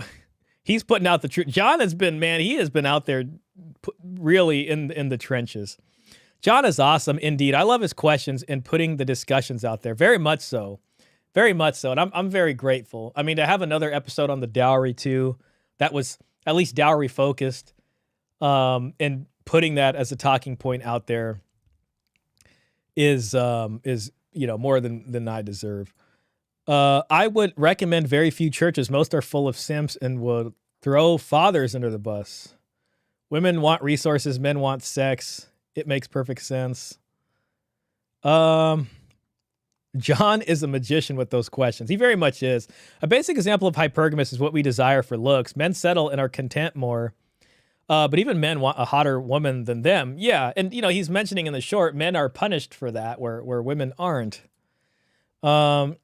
Okay. That was pretty cool. All right, well, let's read the comments here, and then we have this Manosphere Highlights Daily video, which is this one. And it's about MGTOW. I wanted to react to this one because it's about MGTOW. And, you know, we do like MGTOW over here. Shout out to the MGTOW. I'm just going to read the comments, then I got to take a leak, and then I'll be right back. All right. You now get, as a man, a negative dowry, which is huge debt, huge body count, and huge drama. I mean, yeah. I have no dowry. If anything, I have a negative dowry. Yes, they do. That chick with the hat, run. Oh my God. Yes, very much. That girl with the cap who's by herself is the perfect example of conservative women being the exact same as liberal leftist women, except in a different package. Yep. See, this is the cosplay. This is the cosplay right here. When they say they want the option to work or stay home, they are really just saying they want to be able to do whatever they want. Exactly, regardless of the circumstances. This was such a good episode because it really puts tradcons on blast. You know what I mean? That's why I love this, like, cowboy interviews here. Most modern women want to be the executive chef in a relationship but don't know how to cook. Shaking my head. Conservative feminists, the true problem of the Western world. Two issues come to light when watching this. Why men allow themselves to be held to a biblical traditional standard while the very women don't do the same. Why women still stick to vague subjective requirements like peace, support, nurturing, intangible, instead of a baseline or tangible of firm objective requirements that the women should be expected to perform. Men love idealistically, women love opportunistically. It's another way of saying men are in love, women are in business. Hey, Timmy Kramer. Shout out to our very own Timmy Kramer here in the comment section. Provider today equals to work, donkey man to be disposed of. So men have to work, but women can decide to stay at home or work. It's totally up to them. Got it. Gosh, let's see. Let's see if there's any new comments. It was never acceptable. I don't know where women get this idea that beating your wives in American culture was ever acceptable. Yeah, I don't know either. Especially when they used to drag husbands that did that down the streets and whoop him. Yeah, exactly. And then there were shotgun marriages. It is still acceptable to beat your wives in certain religions and cultures to this day. And the funny part is women vote to let those people in. Dowries are still practiced in many parts of the world today. It's a shame the West lost it. Oh, yeah, there you go. Make dowry great again. Heck yeah, make dowry great again. Oh, my God. Your dowry, it's my right. Very nice. Too much attention makes the donkey think she's a lioness, sums up modern women. If you ruin your body by giving it to me for 9 months, I should be expected to pay for you in our marriage for only 9 months. Not a single man in this building had some common sense or spine for that matter. The female in the hat that said that if she had to carry a kid for 9 months, the man better pay for her life is literal cancer and a feminist to the bottom of her soul. Very much so. Yeah. Oh my God, look, we got... You do realize she said she is at home full-time taking care of the house and kids? So yes, she can say that, and that's what you guys wanted, right? Men earn and protect women to nurture and take care of the house. A dumb concept. Now, why are you against it when women are deserving of it? Okay. Well, your assessment of the gender roles are incorrect to begin with. It's not only the female's job to take care of the house, it's also to serve, obey. Now, if the female with the hat that we talk about sitting in this and gave a hint she was that person, I would have zero problems with her saying that. But, he's missing the dowry component of this. But what she said about how she said it was enough to prove that she's a feminist and is not deserving of a traditional man. Marriage should be illegal. I mean, honestly, at this point, no fault marriage should, Marriage is a racket. Yeah, I mean, at this point. Biblically, the man has to provide. Yeah, remember that dowry conversation? So the dowry was given because it is the responsibility of the man to take care of the family, and part of the world would be having a home, which is what generally the dowry was for, not just financial thing. It was also in the place so that the wife of the family that gave the dowry stays in the marriage, because if the marriage ends, then the family is out however much the dowry is. So there's incentive to keep the wife being a wife, not like the women we have. Yes, this fights against brand swinging. Basically, the dowry is there to hold them to the same standard they would expect a man. Yeah, that's worded well. Interesting how later on in time that went away and divorce courts in favor of women came into play. Seems like the classic avoiding accountability while holding up the same standard. Hey, look who it is. Our very own Don DeMarco. Shout out to Don DeMarco. Shout out to This Is Shah for researching a lot of the details provided here about the dowry. I'd imagine a lot of that found its way into this video. Oh man, thank you, Don DeMarco. I appreciate that. Salute. Now, where is my... Man, what, we don't got a salute emoticon? There we go. Well, pal, nice, nice. Okay, sweet. That was pretty cool. I mean, I could probably read those comments all day. Real quick, man, what I'm going to do is I'm going to just use the bathroom for a second. We're almost at 3 hours, and then I'm going to be right back, and then we're going to watch this. Okay, so this one's going to be pretty fun. Okay, so let's go ahead and just give me about a minute and 18 seconds to take a leak real quick. Where's my be right back screen? Yeah. She coming with nothing. Yeah. Deadbeat vibes. Let's go. Deadbeat woman, no bag, no dowry. Thinks she the table, but she just a story. Bringing no bread, but she want the glory. Deadbeat woman, drama queen, no Corey. Roll up no fun, she just got a vibe. Claim she the queen, but her wallet's bone dry. Want the whole plate, but can't carry a load. Talking about love, but she breaking the code. I'm stacking my paper, she stacking the stress. Bringing no cash, but she want the finesse. Think she the boss, but she causing a mess. Weight on my back, and she more than my ex. Deadbeat woman, no bag, no dowry. Think she the table, but she just a story. Bringing no bread, but she want the glory. Deadbeat woman, drama queen, no glory.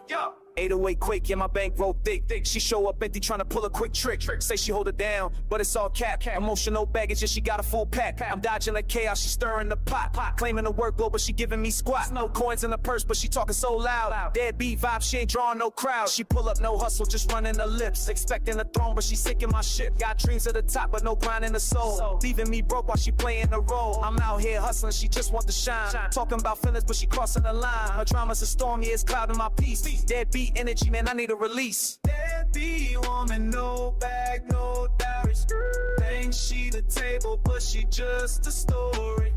Bringing no bread, but she want the glory. Deadbeat woman, drama queen, no quarry. She flexing on a gram, but her pockets on EE. Talking big game, but it's all make believe. I'm carrying the weight, she just adding the pain. Bringing no value, but she raising the stakes. Her tears like a flood, but I'm seeing that act. Claiming she deep, but she shallow, that's fat. I'm trying to build wealth, she just breaking my back. Deadbeat woman, time to cut us a slack. No dowry, no hustle, she just wanna flex. Bringing nothing but trouble, leaving me perplexed. Think she the table, but she barely a chair. Deadbeat woman, yeah, she ain't playing fair. Deadbeat. All right, guys. Whew, that was nice. Oh, that was nice. Let me just catch up with chats, and then we will get into the next video.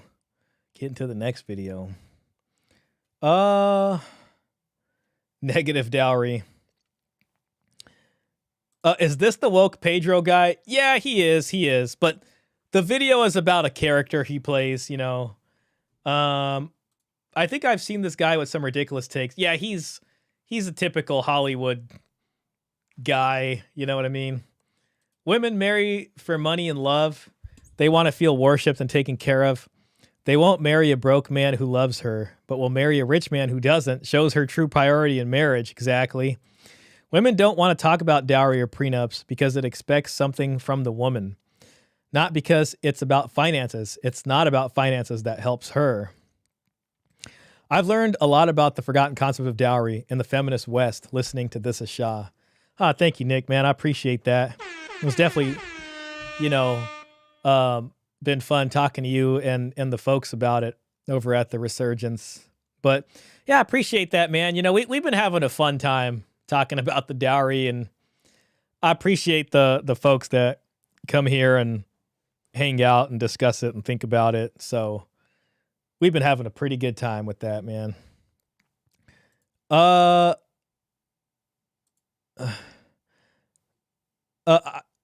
Yeah, that guy, but MHD is going to comment and expose the things.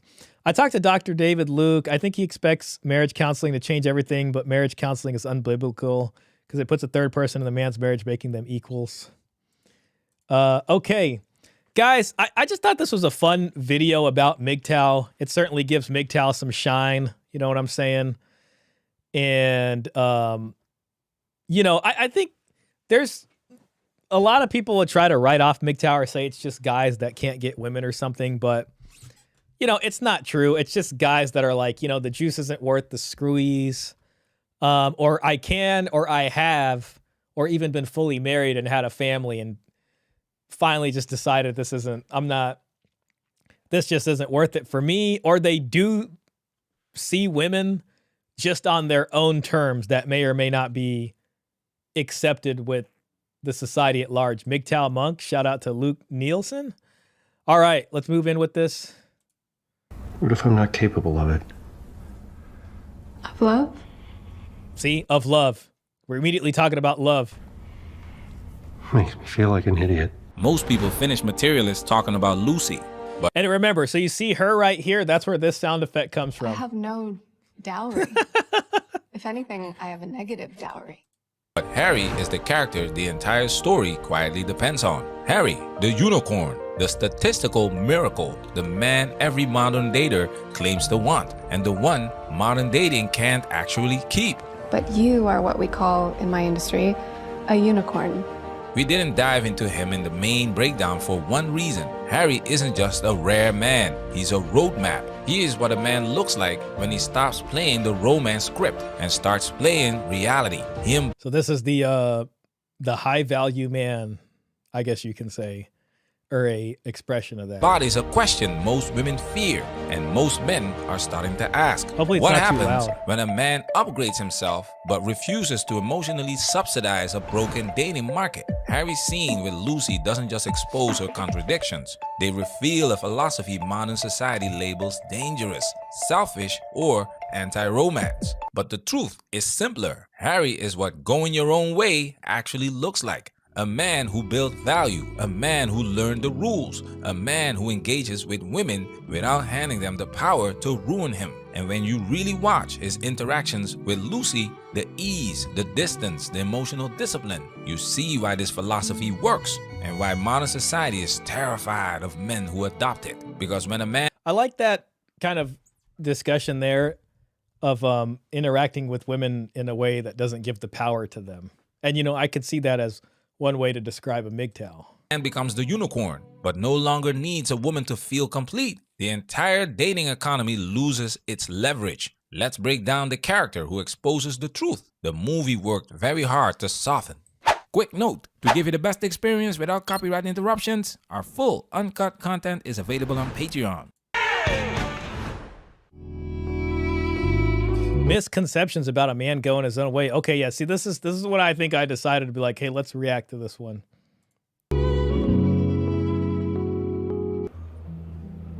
What are you doing with me? You say you think I'm smart, but you're talking to me like I'm a caveman. I wouldn't date you if I didn't see value. I'm not like my brother. I'm not looking for the nicest, prettiest rich girl who likes me back. Well, he's not looking for the rich girl. And there's nothing more important than marrying a wealthy woman. Oh, wait a minute. As you get older, he's doing I'm something gonna teach wrong. you tricks on how to find a dumb lady. I'm looking for someone who understands the game, how the world works. Right here, Harry shatters the biggest misconception about a man who goes his own way. First, it doesn't mean he's sworn off women. Second, it doesn't mean he can't get women. See, I think that's important because, you know, a lot of guys that are MGTOW have been with women or they can get women. They just decided, you know, they're not going to engage with it in the same way that people have been expecting them to. So they may or may not engage with women, and if they choose to, it's almost like Klaus, you know our buddy Klaus that's driving a Porsche on the Autobahn. Klaus from the chat. He's MGTOW, but he's got a woman in his life. You know what I mean? And he otherwise wouldn't have felt like pursuing someone in the way that they would say Klaus should do that. But Klaus did it in his own way. And now he's driving a Porsche and hanging out, you know? In fact, it's men like Harry, men with abundance, high status, endless options, who are the first to walk away. Why? Because they understand the game. Nothing red pills you faster than having front row access to how the machine actually works. So then how do you get this guy to be monogamous? How do you get this guy to be monogamous? Dowry, it's my right. I don't know if I like you or if I just like the places you take me to. Lucy finally gets what every modern woman claims she's searching for: the unicorn, the walking, talking embodiment of the exact checklist she sells for a living as a matchmaker. Tall, rich, handsome, charming. The movie isn't even pretending this is about love. It's about access. Access to lifestyle, access to status, access to an experience. And Harry knows it. A man who goes his own way understands a brutal truth. Attraction isn't a choice, and a woman doesn't love him. She loves what he provides. And here's what most people still get wrong. If a man understands the game, it doesn't mean he stops playing. Harry isn't anti-women, he's anti-illusion. A man like Harry still enjoys the company. He'll still go on dates. He'll still have the experiences. But the moment is detached. He's not a— See, and you know, it's interesting too, because when you think about that, he'll still do all that. To me, all that's short-term, low-leverage dating. You know what I mean? So this doesn't discuss high leverage, which would be things like marriage, or what I would call true long-term, you know. People don't understand feminism because of men who are leaders in government and the church. Men create and allow feminism in headship because of their promise to help them and the money. And tithe money, yes. Yeah, you still have to interact with women. Approximately 50% of society is women. You just don't have to engage in a way that gives them any leverage or control over you. Yep, very much so. And that's basically what it is. So it's like they're just, no, I'm not going to play the game in the way the culture is trying to bully me into. Proverbs 31:3, do not spend your strength on women, the mother to her son. Wow, that's pretty cool. Thanks for that, Gio Remy. Luke says exactly. MHD is correct. Even with the MGTOW purists who try to own the methodology, no one owns MGTOW. The man doing this thing is the master of what that means. Yeah, very much true. The man on his own, or in his own right. Amen.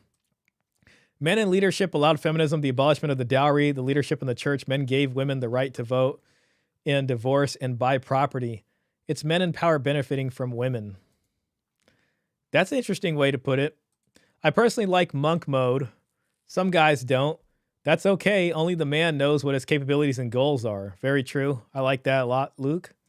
Once you see the machine, you can't unsee it. This is why CJ argues that high-value men, high net worth, will almost always not be monogamous. The mindset is no longer for only high-value men. Yeah, and I mean, you know, again, if you want to argue that's natural or not or whatever, but fundamentally, society has an issue of how do you wrangle that guy, those men that are skewing the dating market, you can say, into a monogamous position.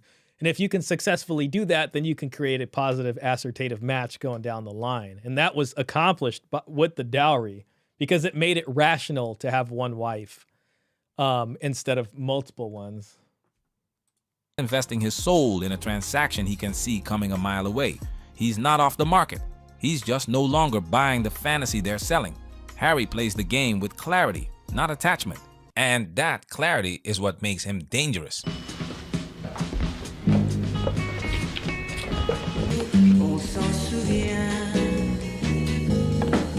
And when they finally sleep together, look at it. There's no magic, no tension. The movie doesn't try to make it special because it's not. Harry knows Lucy probably has a body count higher than the Predator.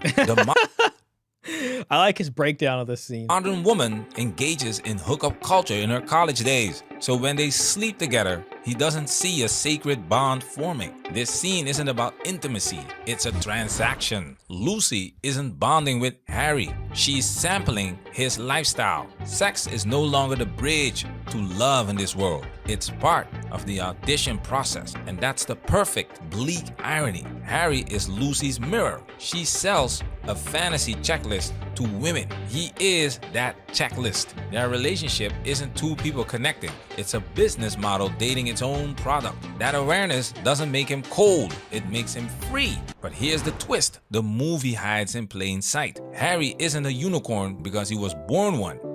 This is the funny thing about this movie. So apparently Pedro Pascal's character had like the leg lengthening surgery, and he went from like, he grew like 5 inches artificially, which is, you know, kind of there's your Netflix angle, I guess.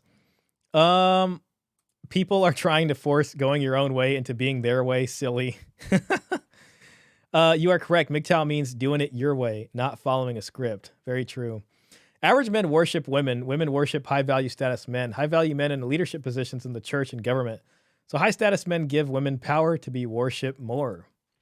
Interesting breakdown. Thank you for that, Michael. Became one. And the moment you learn how, everything about his detachment, his confidence, and his understanding of the game suddenly makes sense.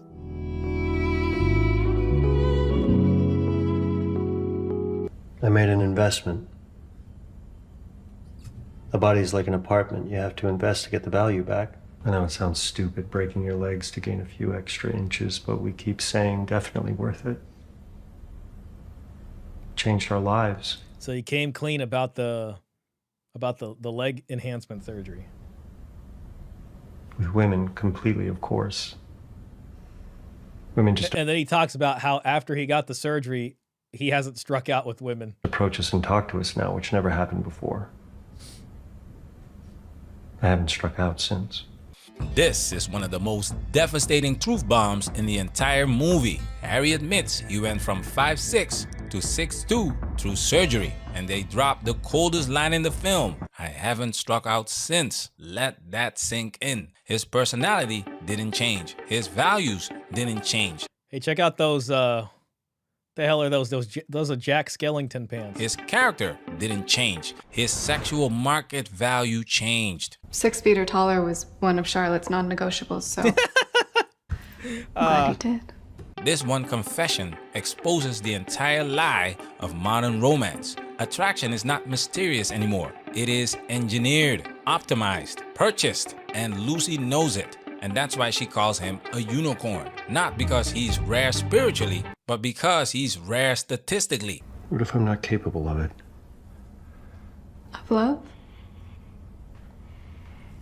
Makes me feel like an idiot. Like I'm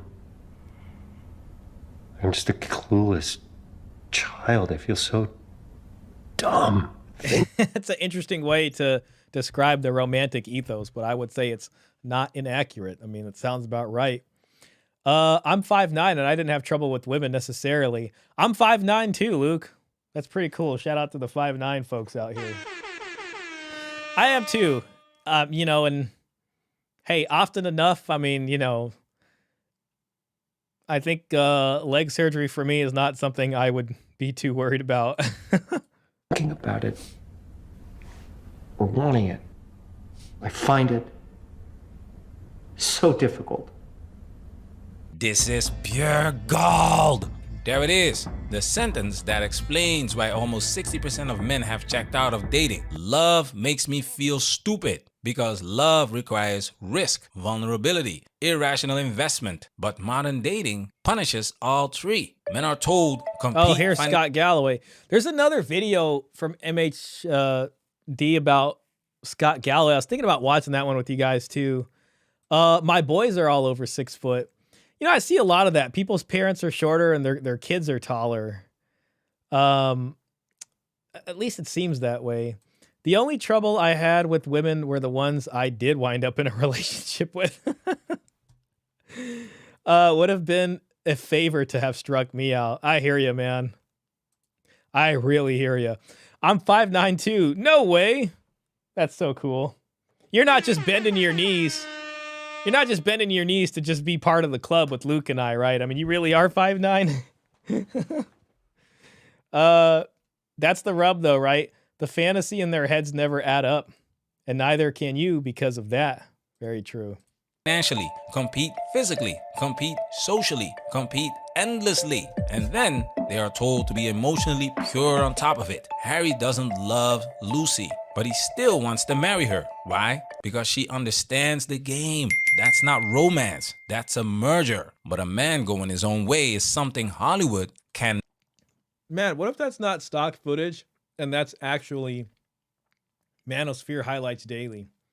Not let stand. So it tries to soften him. You won't when you love someone. It's just funny, like when a woman tries to convince you about love. It'll be easy. No math. No math. Did you hear that? Love gets rid of the math.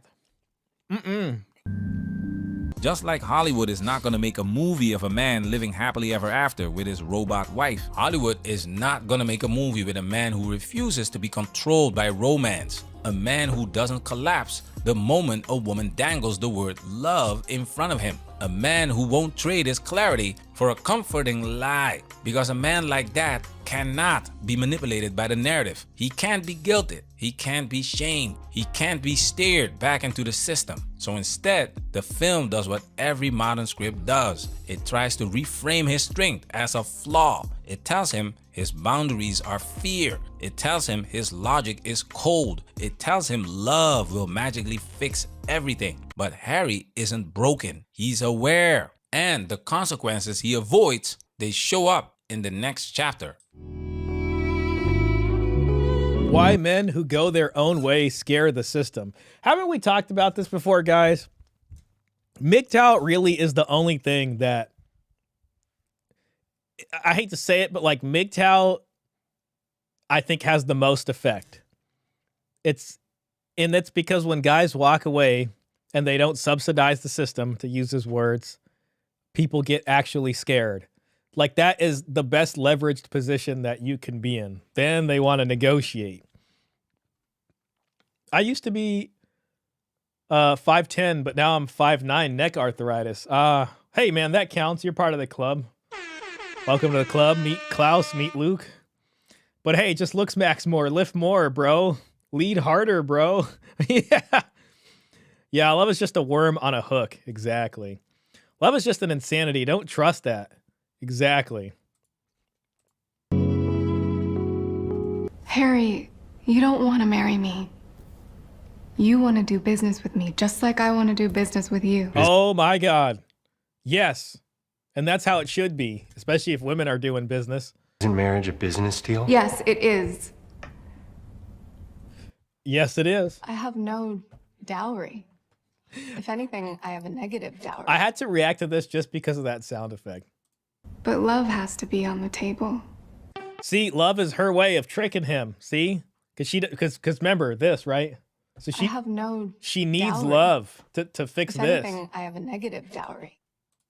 There it is. Get ready for your red pill vitamins. Love has to be on the table. Why is that important? Not only for Lucy, but for women in general. Because women understand that this is business. However, it's bad business if a woman doesn't have leverage. If a man cannot be manipulated. And it's a man being in love that provides this leverage. The ability to manipulate him, specifically into doing stupid things, like not signing a prenup.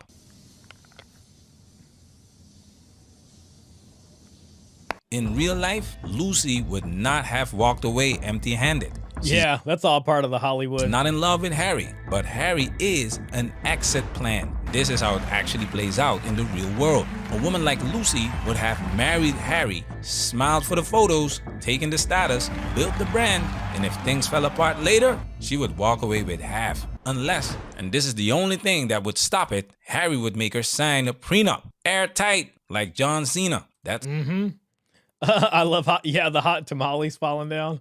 The real ending modern dating doesn't want to admit. And the same brutal truth applies to John. Yes, John is a chat sim jutsu master. Yes. Lucy is emotionally bonded to him. Yes, he gives her the fantasy of unconditional love, but he is still broke, which means the moment real hardship comes back, the moment survival pressure returns, the moment lifestyle drops, she would leave again. Yeah, you know, so like the end of the movie, there's this other guy that's like more her speed because he's broke, I guess, like her.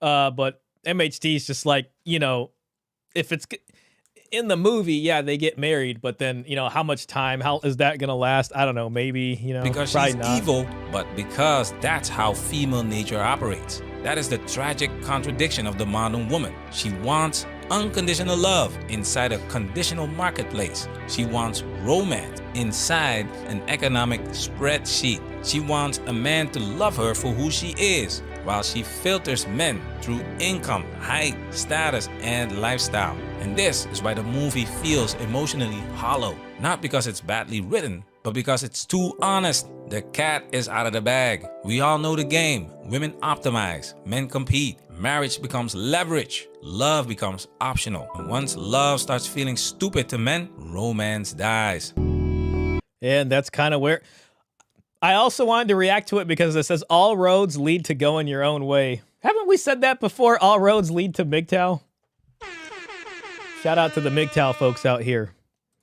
Men who can't be controlled are a threat to the church and society. MGTOW scares society because they can't be controlled or blackmailed. Very true. Women's leverage without a dowry will always be her femininity, her beauty, and her chastity. Women don't have leverage now, but many men are still paying full price because they believe in love too. It's only they still need that love component, even if they're beautiful.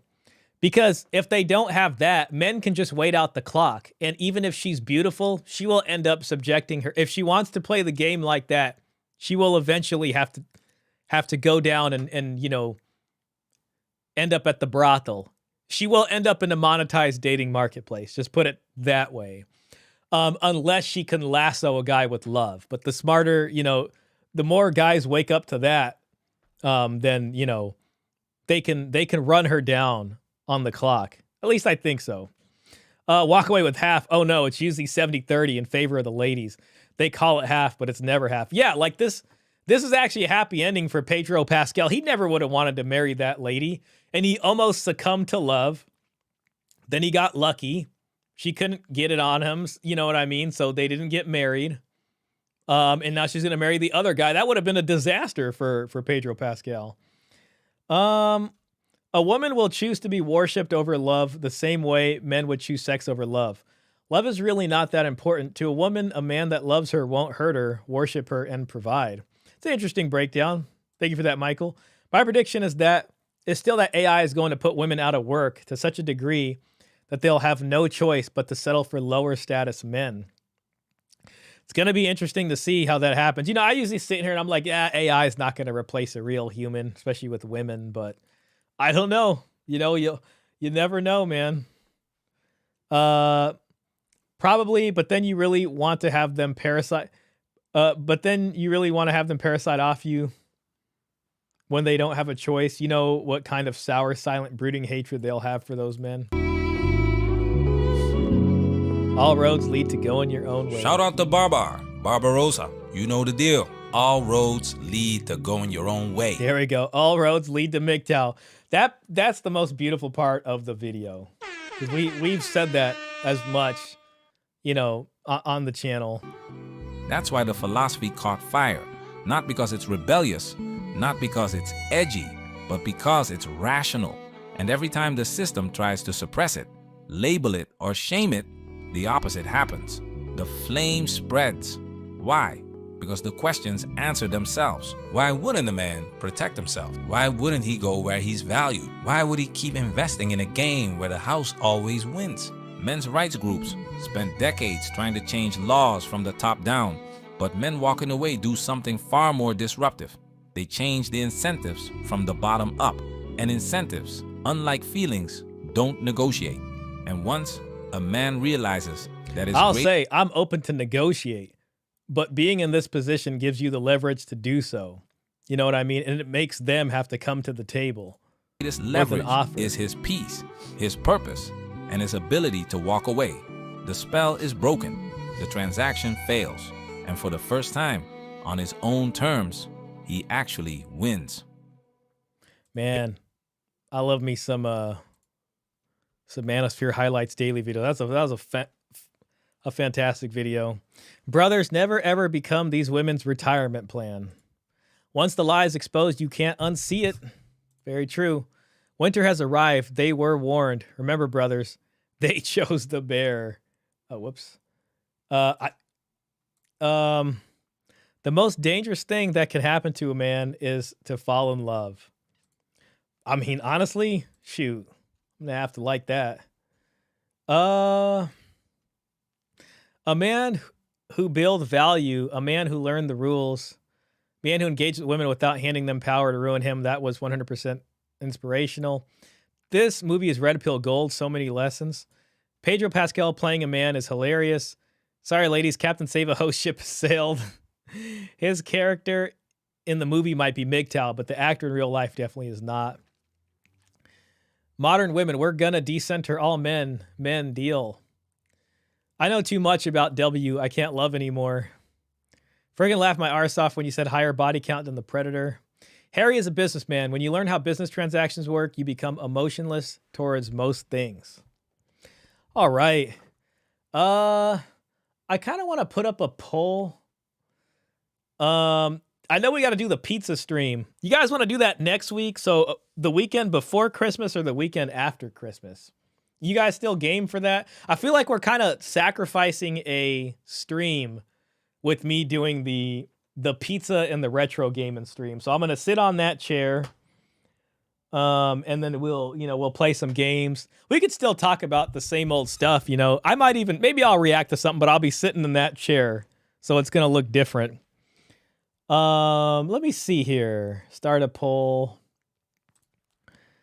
When should we do the pizza retro gaming stream? Let's see. I'll put weekend prior to Christmas. Okay. Or the weekend after Christmas. All right, start poll. Yo, hey. Shout out, Will. Hope you're doing well, man. Haven't seen you in a while. Hope you're doing good. Keep it up, bro. You rule. Thank you, man. I hope you're chilling and having a good time and everything's going well for you. It's great to see your comment, man. Thank you. MHD videos are always a W. True, but hormones be whores moaning. I gotta say, I'm surprised this guy took that role. That doesn't fit into the image he is trying to make up in public. You talking about MHD or maybe I'm missing. Oh yeah, you're talking about Pedro Pascal. Yeah. I don't know, man. Maybe, a lot of these people kind of just go with the wind. They can just feel the wind is moving a certain direction and they just go with it. Maybe that's what it is. Especially these Hollywood types, they're just like, this isn't selling anymore. But I don't know. You're right, though. Straight up, MHD is auto watch for me. Yeah. Depends what games are you playing. Man, it'll be anything that's on like PS3, PS2, or SNES. But I keep imagining myself playing Legend of Zelda, A Link to the Past. So, I don't know. Yeah, it'll probably be like a variety stream. I'm like, oh, dang it, it's 50-50 now. I was kind of hoping for the weekend after, but I don't know. I gotta get a pizza for Trevor because I promised him I'd do that. And it would just be like a kind of year-end, just relax and hanging out stream. And then you'll have some CRT retro stuff going on. So I'd have to move that camera over here. I got to figure out a setup for it. So, yeah, we could play a lot of different games. I got a bunch of them. Chill stream. Yeah, the chill stream. Exactly. So weekend prior to Christmas. Okay. So it's moving that way. By the way, let me play Curb Appeal here.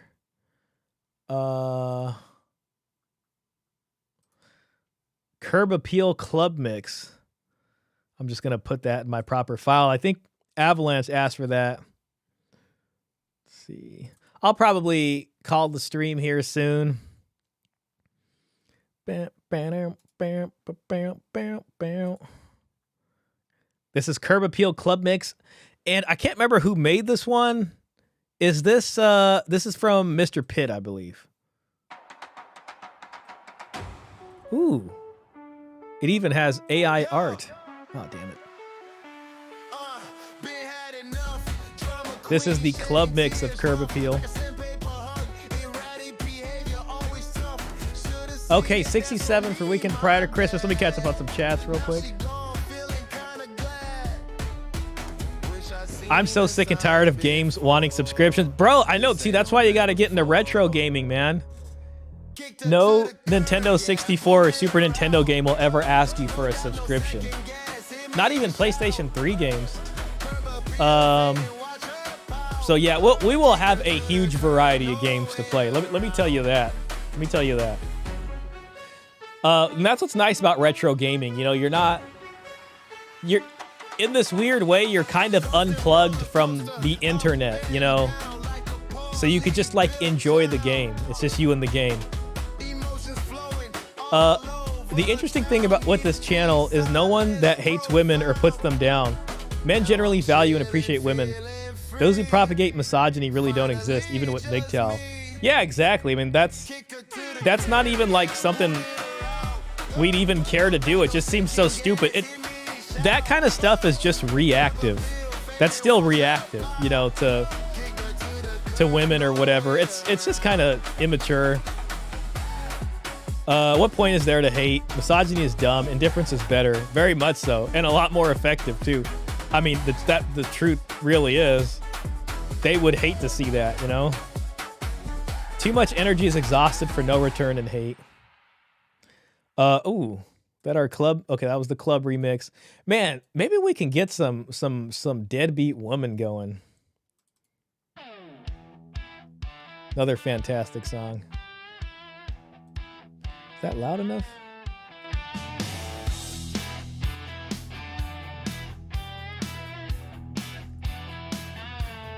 Whew. All right, weekend. So that means next weekend, guys, we're doing the pizza stream. Okay. The people have spoken. All right, so I gotta do a little bit of planning. It'll be chill.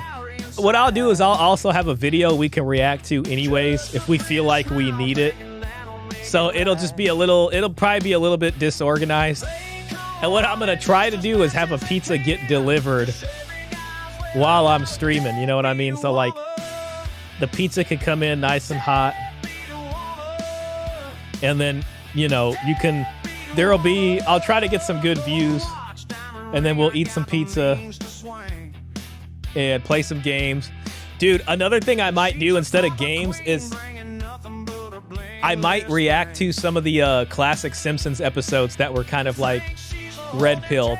Like when Milhouse's parents divorce is a good one, and when Lisa dates the town bully, and when Bart gets his first girlfriend. So I'm hoping if I play it on the CRT TV that the YouTube censors won't pick it up for copyright. That's my plan. The other thing I gotta figure out is I have a shotgun mic and I need to put a mic in front of the TV so it picks up the speaker sound. That's like the only problem, but I think I could figure it out. So I gotta do a test stream and make sure that you guys can hear what's coming outside of the TV. You know what I mean? PS3 had some subscriptions too. PlayStation was there already. NES ROMs, I have some. Mr. Pitt felt the mix could be different. It definitely needs to be a lot longer. Yo, Nick, thank you so much for the super chat, man. I appreciate that. $5 super chat. That's gonna go to next week's pizza fund. Some change to help with channel expense. Keep going. Thank you, man. I appreciate the support, Nick. I really do. It means a lot to me, man.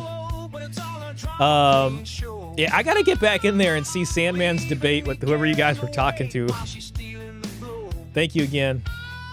Make sure you're not passed out on the couch, though. I know. No, don't worry. I'll be active. deadbeat woman. Seems the drums were necessary. You want it to be longer and you want the style to change again? No drums. We don't want any pizza delivery issues. Yeah, I know.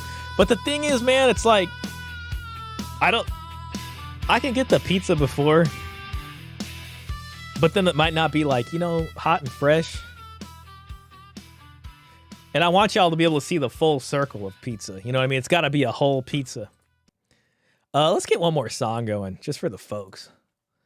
Man, we got 27 people in here. I feel bad about ending the stream. I'm sorry, guys. Let's see, what's another song? Shah's Bold Endeavor, The Gold Pill. Better Get My Dowry. Ooh, that's a good one. This is from Mad Villainy. Shout out to Mad Villainy. I love this song right here. Song is very like 99, 2000, I don't even know. It got RCA red and white. Yes, it does. It's got component. Everything is up on component. It's all being outputted at the proper resolution. Man, this is a good song. I can't believe I forgot. I'll need to go back to the drawing board, but I'm sure it can be done. Because you just need a Y cord that goes to 8-inch. Oh, do you mean like to hook it up to the computer? I mean, I could do that, bro, but like I feel like it'll lose the charm of the CRT. So I'm hoping because I have an XLR shotgun mic I can hook up to my board, and I can put it right in front of the TV, and it should pick it up fine. That's the plan. That's the plan. I'll do a test, some test footage though. Let us know, Shah, when you go to another podcast. I will. You got to be spreading the dowry message. I know, man. I got to make it happen. I'm in talks with a couple people. I'll try to make it go quicker. Klaus referencing that chick that filmed the dude, Uber Eats or whatever. Thanks, Mr. Pitt. I think it is a great song. Man, this song is good right here. This song is too good right here. Can Shah make up a dance for the song Give Me My Dowry? We gotta do a TikTok style dance for that. It's gonna be a lot of this. It's gonna be like nah, I don't want to talk to you until you put the, you know.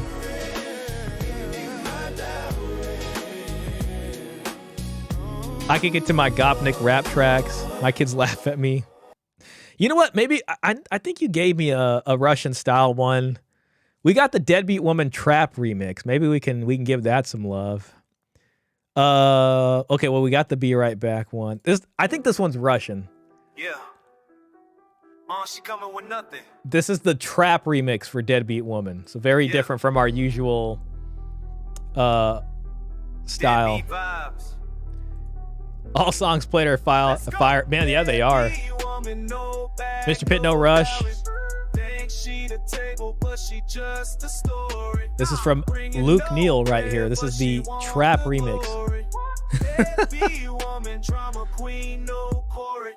Roll up no fun, she just got a vibe. Claim she the queen, but just got a vibe. Want the whole plate, but can't carry a load. Talking about love, but she breaking the code. I'm stacking. Shout out to the 25 people watching. Thank you for the super chats tonight. Thank you for everybody who hit like on the video. We got 24 likes on the video. That's amazing. We're gonna keep the party going. Just so everybody's forewarned, next week's gonna be a little different. We're just gonna be having fun and eating pizza. So just so nobody's surprised, we're just doing an end of year chill stream, celebrating some of the stuff. And maybe we could talk about some of the like big events that happen, you know. If you guys are bad, I'm gonna read more Thucydides to you guys. You know, I think about doing reading streams also on the couch, so it can be a kind of like evening-ish, you know, stream. Yo, Caesar Quintana, hey man, shout out to you. Thanks for the super chat, bro. What kind of pizza are you getting? Bro, honestly, man, I just want olives on my pizza. I'm gonna get extra olives. So I'm gonna get olives and then more olives. Maybe garlic, but to be honest, I just want olives and then I put red chili flakes on my pizza. So that's the plan. That's the plan. Thank you again, man, for that $10 super chat, man. That means a lot, and I appreciate it. You're making me want pizza right now. Shoot, I might have to keep some of y'all after class so we can read some Thucydides together.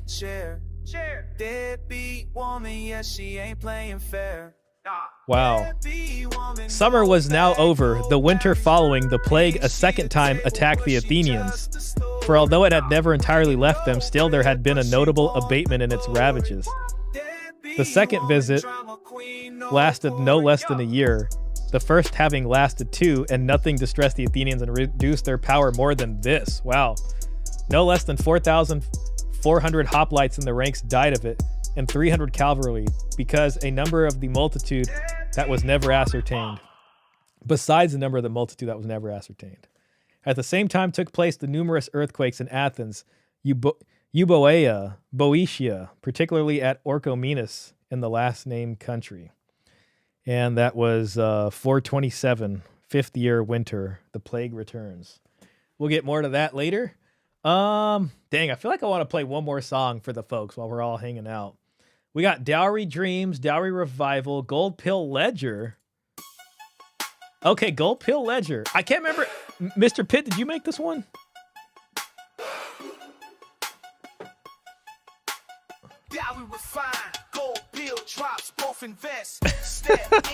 We haven't heard this one in a while.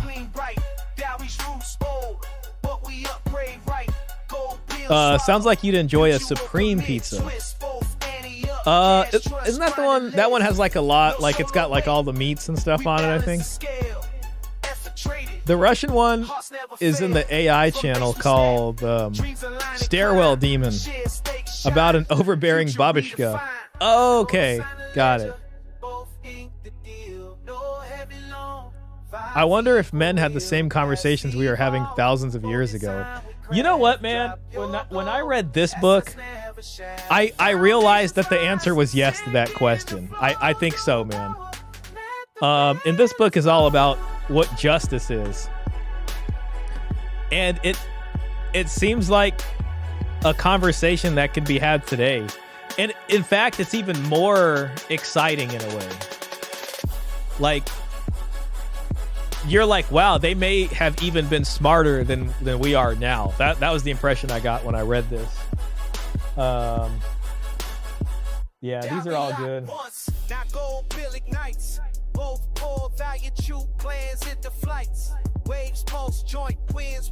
Yeah. Man, I kind of want to read some more Nietzsche about the mixed races and stuff. That was kind of crazy. Hey, look, there's more stuff about races. The Latin races seem to have much more of an affinity to their Catholicism than we Northerners do to Christianity in general. Consequently, a lack of belief means something very different in Catholic countries than in Protestant ones. In Catholic countries, it is a sort of anger against the spirit of the race, while with us it is more like a return to the spirit, or unspirit of the race. Interesting. Man, dude, this was a good song, man. I can't believe we don't play this one more often. But I have a whole mess of Russian songs. Oh, yeah. Yeah, that last one you shared was pretty cool. It reminded me of like Russian music I used to hear in my buddies' cars back in the day. This one is awesome. I listen to it every day. No way. That's tight. Nope, this track isn't mine. Man, who made this? This might have been Dan the Man, but he's not here right now. This might have been Dan the Man. This is a good track, man. I think this was made a while ago. Let me see if I can find the save date on this. This was saved October 13th, 2025. That doesn't seem that long ago. That was a good one. Man, part of me wants to just keep hanging out, but it's probably, it's time to call it. It's time to call it. So yeah, all right, next week we're gonna be doing the pizza stream. Hold on, Dan the Man's back. Oh no, we can't stop now.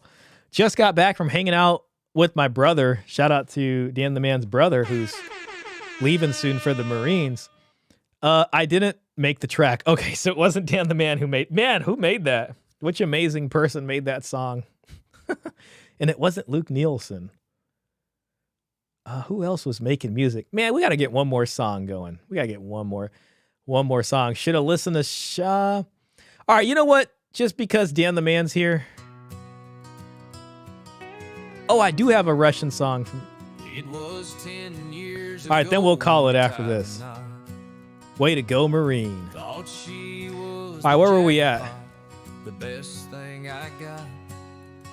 There is no doubt that we Northerners are descended from barbarian races, even as far as our talent for religion goes. It is a meager talent. The Celts are an exception, which is why they also furnish the best soil for the spread of the Christian infection to the north. The Christian ideal came into bloom in France, at least as far as the pale northern sun would allow. Even these recent French skeptics, how strangely pious they strike our tastes, to the extent that there is some Celtic blood in their lineage. How Catholic, how un-German Auguste Comte's sociology smells to us, with its Roman logic of the instincts. How Jesuitical Saint Beuve is, that amiable and intelligent Cicerone of Port Royal, in spite of all his hostility towards the Jesuits. Yeah, interesting stuff there. Could you play the Christmas song? Yeah, heck yeah, I could play the Christmas song. Glitch remix of that Christmas song. Okay, that one's not yours either, Luke. Well, shout out to who made that song, man, because they did a fantastic job. I'm trying to think who else was making music. Could you play the Christmas song I made? Yeah, let's do that right now. I gotta post them on my channel too, man. Jingle of Saint Nick right here, incoming. And I really like the song. I'd like to download this one. This is a beautiful song. And I'll play it again neath week for y'all too. There's a jingle. You know, Nietzsche's work isn't really gonna fit the mood of this song right now. A shimmer neath the pale moonlight. Saint Nick is sly, a shadow fleet with gifts that make young hearts complete. He's not the man. A book I've been reading recently is this one.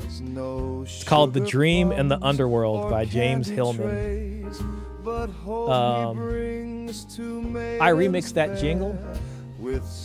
Oh yeah, share that in the Discord if you don't mind, Orem, and we can listen to that. Or, you know, it's maybe next week. This one is gold. This one is gold. Shout out to Dan the Man for this. Let me put that a little higher for y'all. A dowry here, a dowry there, a whisper soft, a loving prayer. Oh, do you not see the link? Three sisters wept by where's the link at? Glow. No golden I don't see it on YouTube. For love to show, but through the window. Oh, be careful, Orem. Sometimes YouTube automatically blocks links, so yeah, I wouldn't. It's not coming in, man. A gentle step. It's sometimes YouTube will automatically like ban a person, so I have to like find you. Not filled with toys or cheer, but treasures rare to end despair. Not a word, not a boast, not a man. This song makes me feel like I'm sitting next to a fire and just having a good time. Kind of makes me want to smoke a cigar too. Yo, I went crazy on Thanksgiving with cigars, man. My buddy invited me to his place on Christmas Eve, and like I know I'm gonna have another cigar then too, hopefully.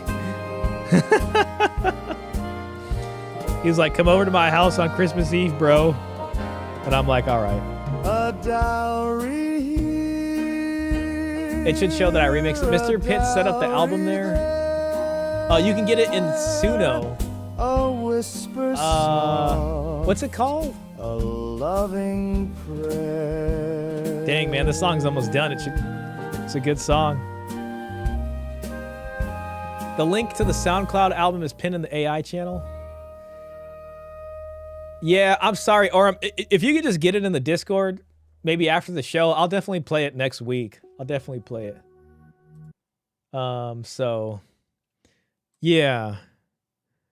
Could you play? Yeah, sorry, man. I had 4 over Thanksgiving week, 4 cigars. Man, I know, that's a lot. I had 2 cigars and I had them back to back on Thanksgiving night. And like the second one was so strong and I didn't want to waste a cigar. So I just kept puffing on it. And I swear, like, I feel like I had almost gotten like a little bit of tobacco, poisoning. I hate to admit it.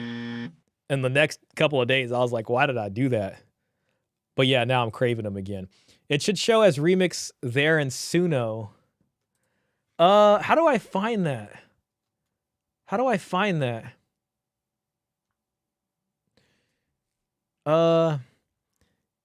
Orem, is there another way you can send it to me? Here, can you send it to my email and I'll play it. Here, I'm gonna type in my email. This is shahofficial@gmail.com. Just email it to me real quick and I'll pull it up, man. I'll pull it up. I'll hang out here. We're gonna listen to it.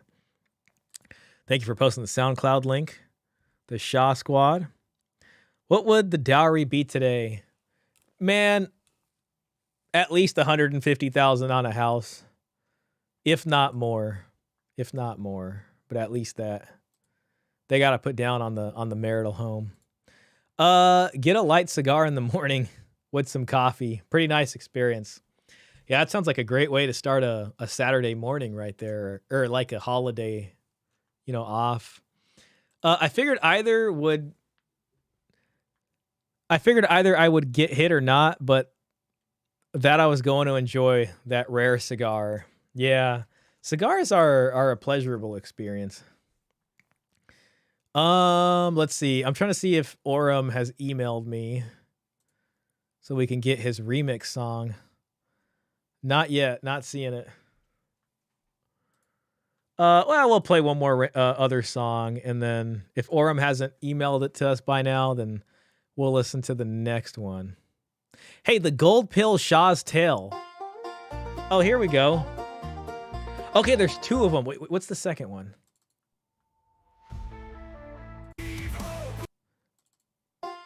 Okay, I like this. It's kind of, I don't know what you call that, like a bluegrass.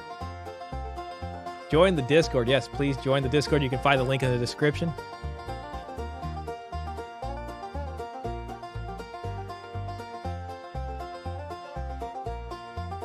Oh God, did I spell my email right? Come and listen to a story about a man named Man, this is a good song too. You guys made some fantastic music. Let me check my spam folder. Nah, it's not there. It's all right. Yo, Orem, we'll figure it out next time. This is a good song right here. Damn. Man, this is sweet.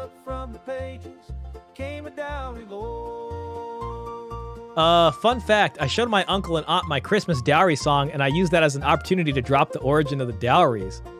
Wow, they must have enjoyed that. How did they receive that? Did they like it? I assume you're telling them about Saint Nick and the Christmas stocking, right? This is a beautiful song. Would you add the dowry to the prenup or separate?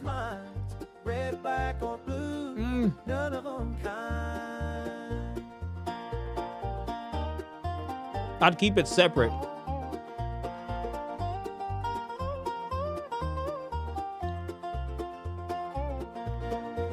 You can put it in. Actually, you can put it in the prenup. And you can say that you can put a a stipulation there that if the divorce ends for no fault and she initiated it, then she forfeits the dowry she brought in. So that $150,000 out of the house would go with you, and then the rest of the money on top of the house would be split between you guys. Now, if you're the one who breaks the marriage, then she gets the dowry back, plus the split in the house. I think that would be fair.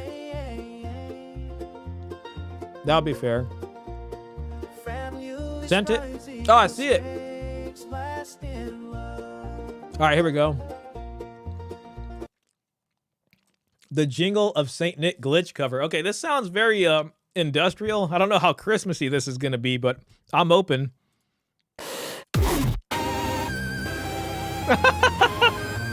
Oh, wait, that's not bad, actually. It sounds kind of like video game music. In a strange way, it's listenable.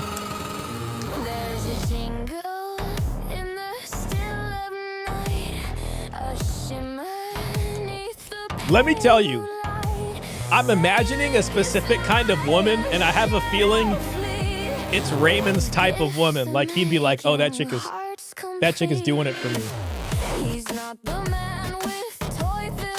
Raymond always talks about like this manic pixie girl, and I don't actually know exactly what that is, but this woman sounds like she'd be a manic pixie girl.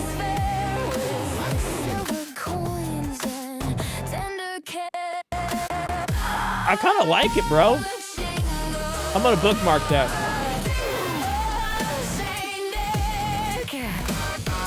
Discord hates me.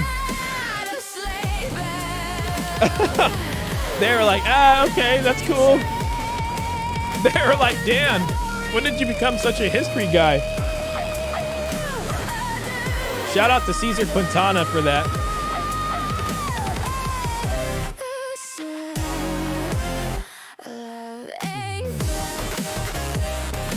Robert, I will say you have a very interesting taste in music.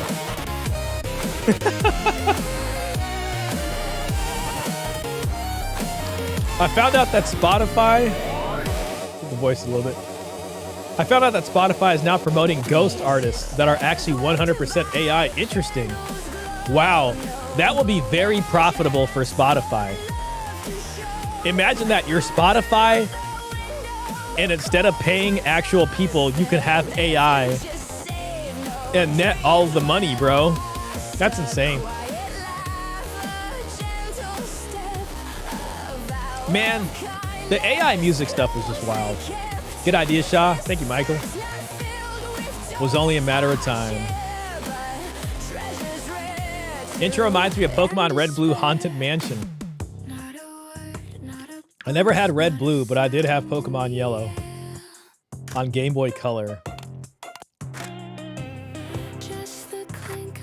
Those beats make it hard to listen to. It's certainly an acquired taste. It's an acquired taste, but it has like a little bit of that kind of video gamey music to it that I kind of like. One of them got the top country slot. No way. Yo, I'm telling you, Deadbeat Woman, I think Deadbeat Woman can be a hit, like across the nation. I really think it would be that good.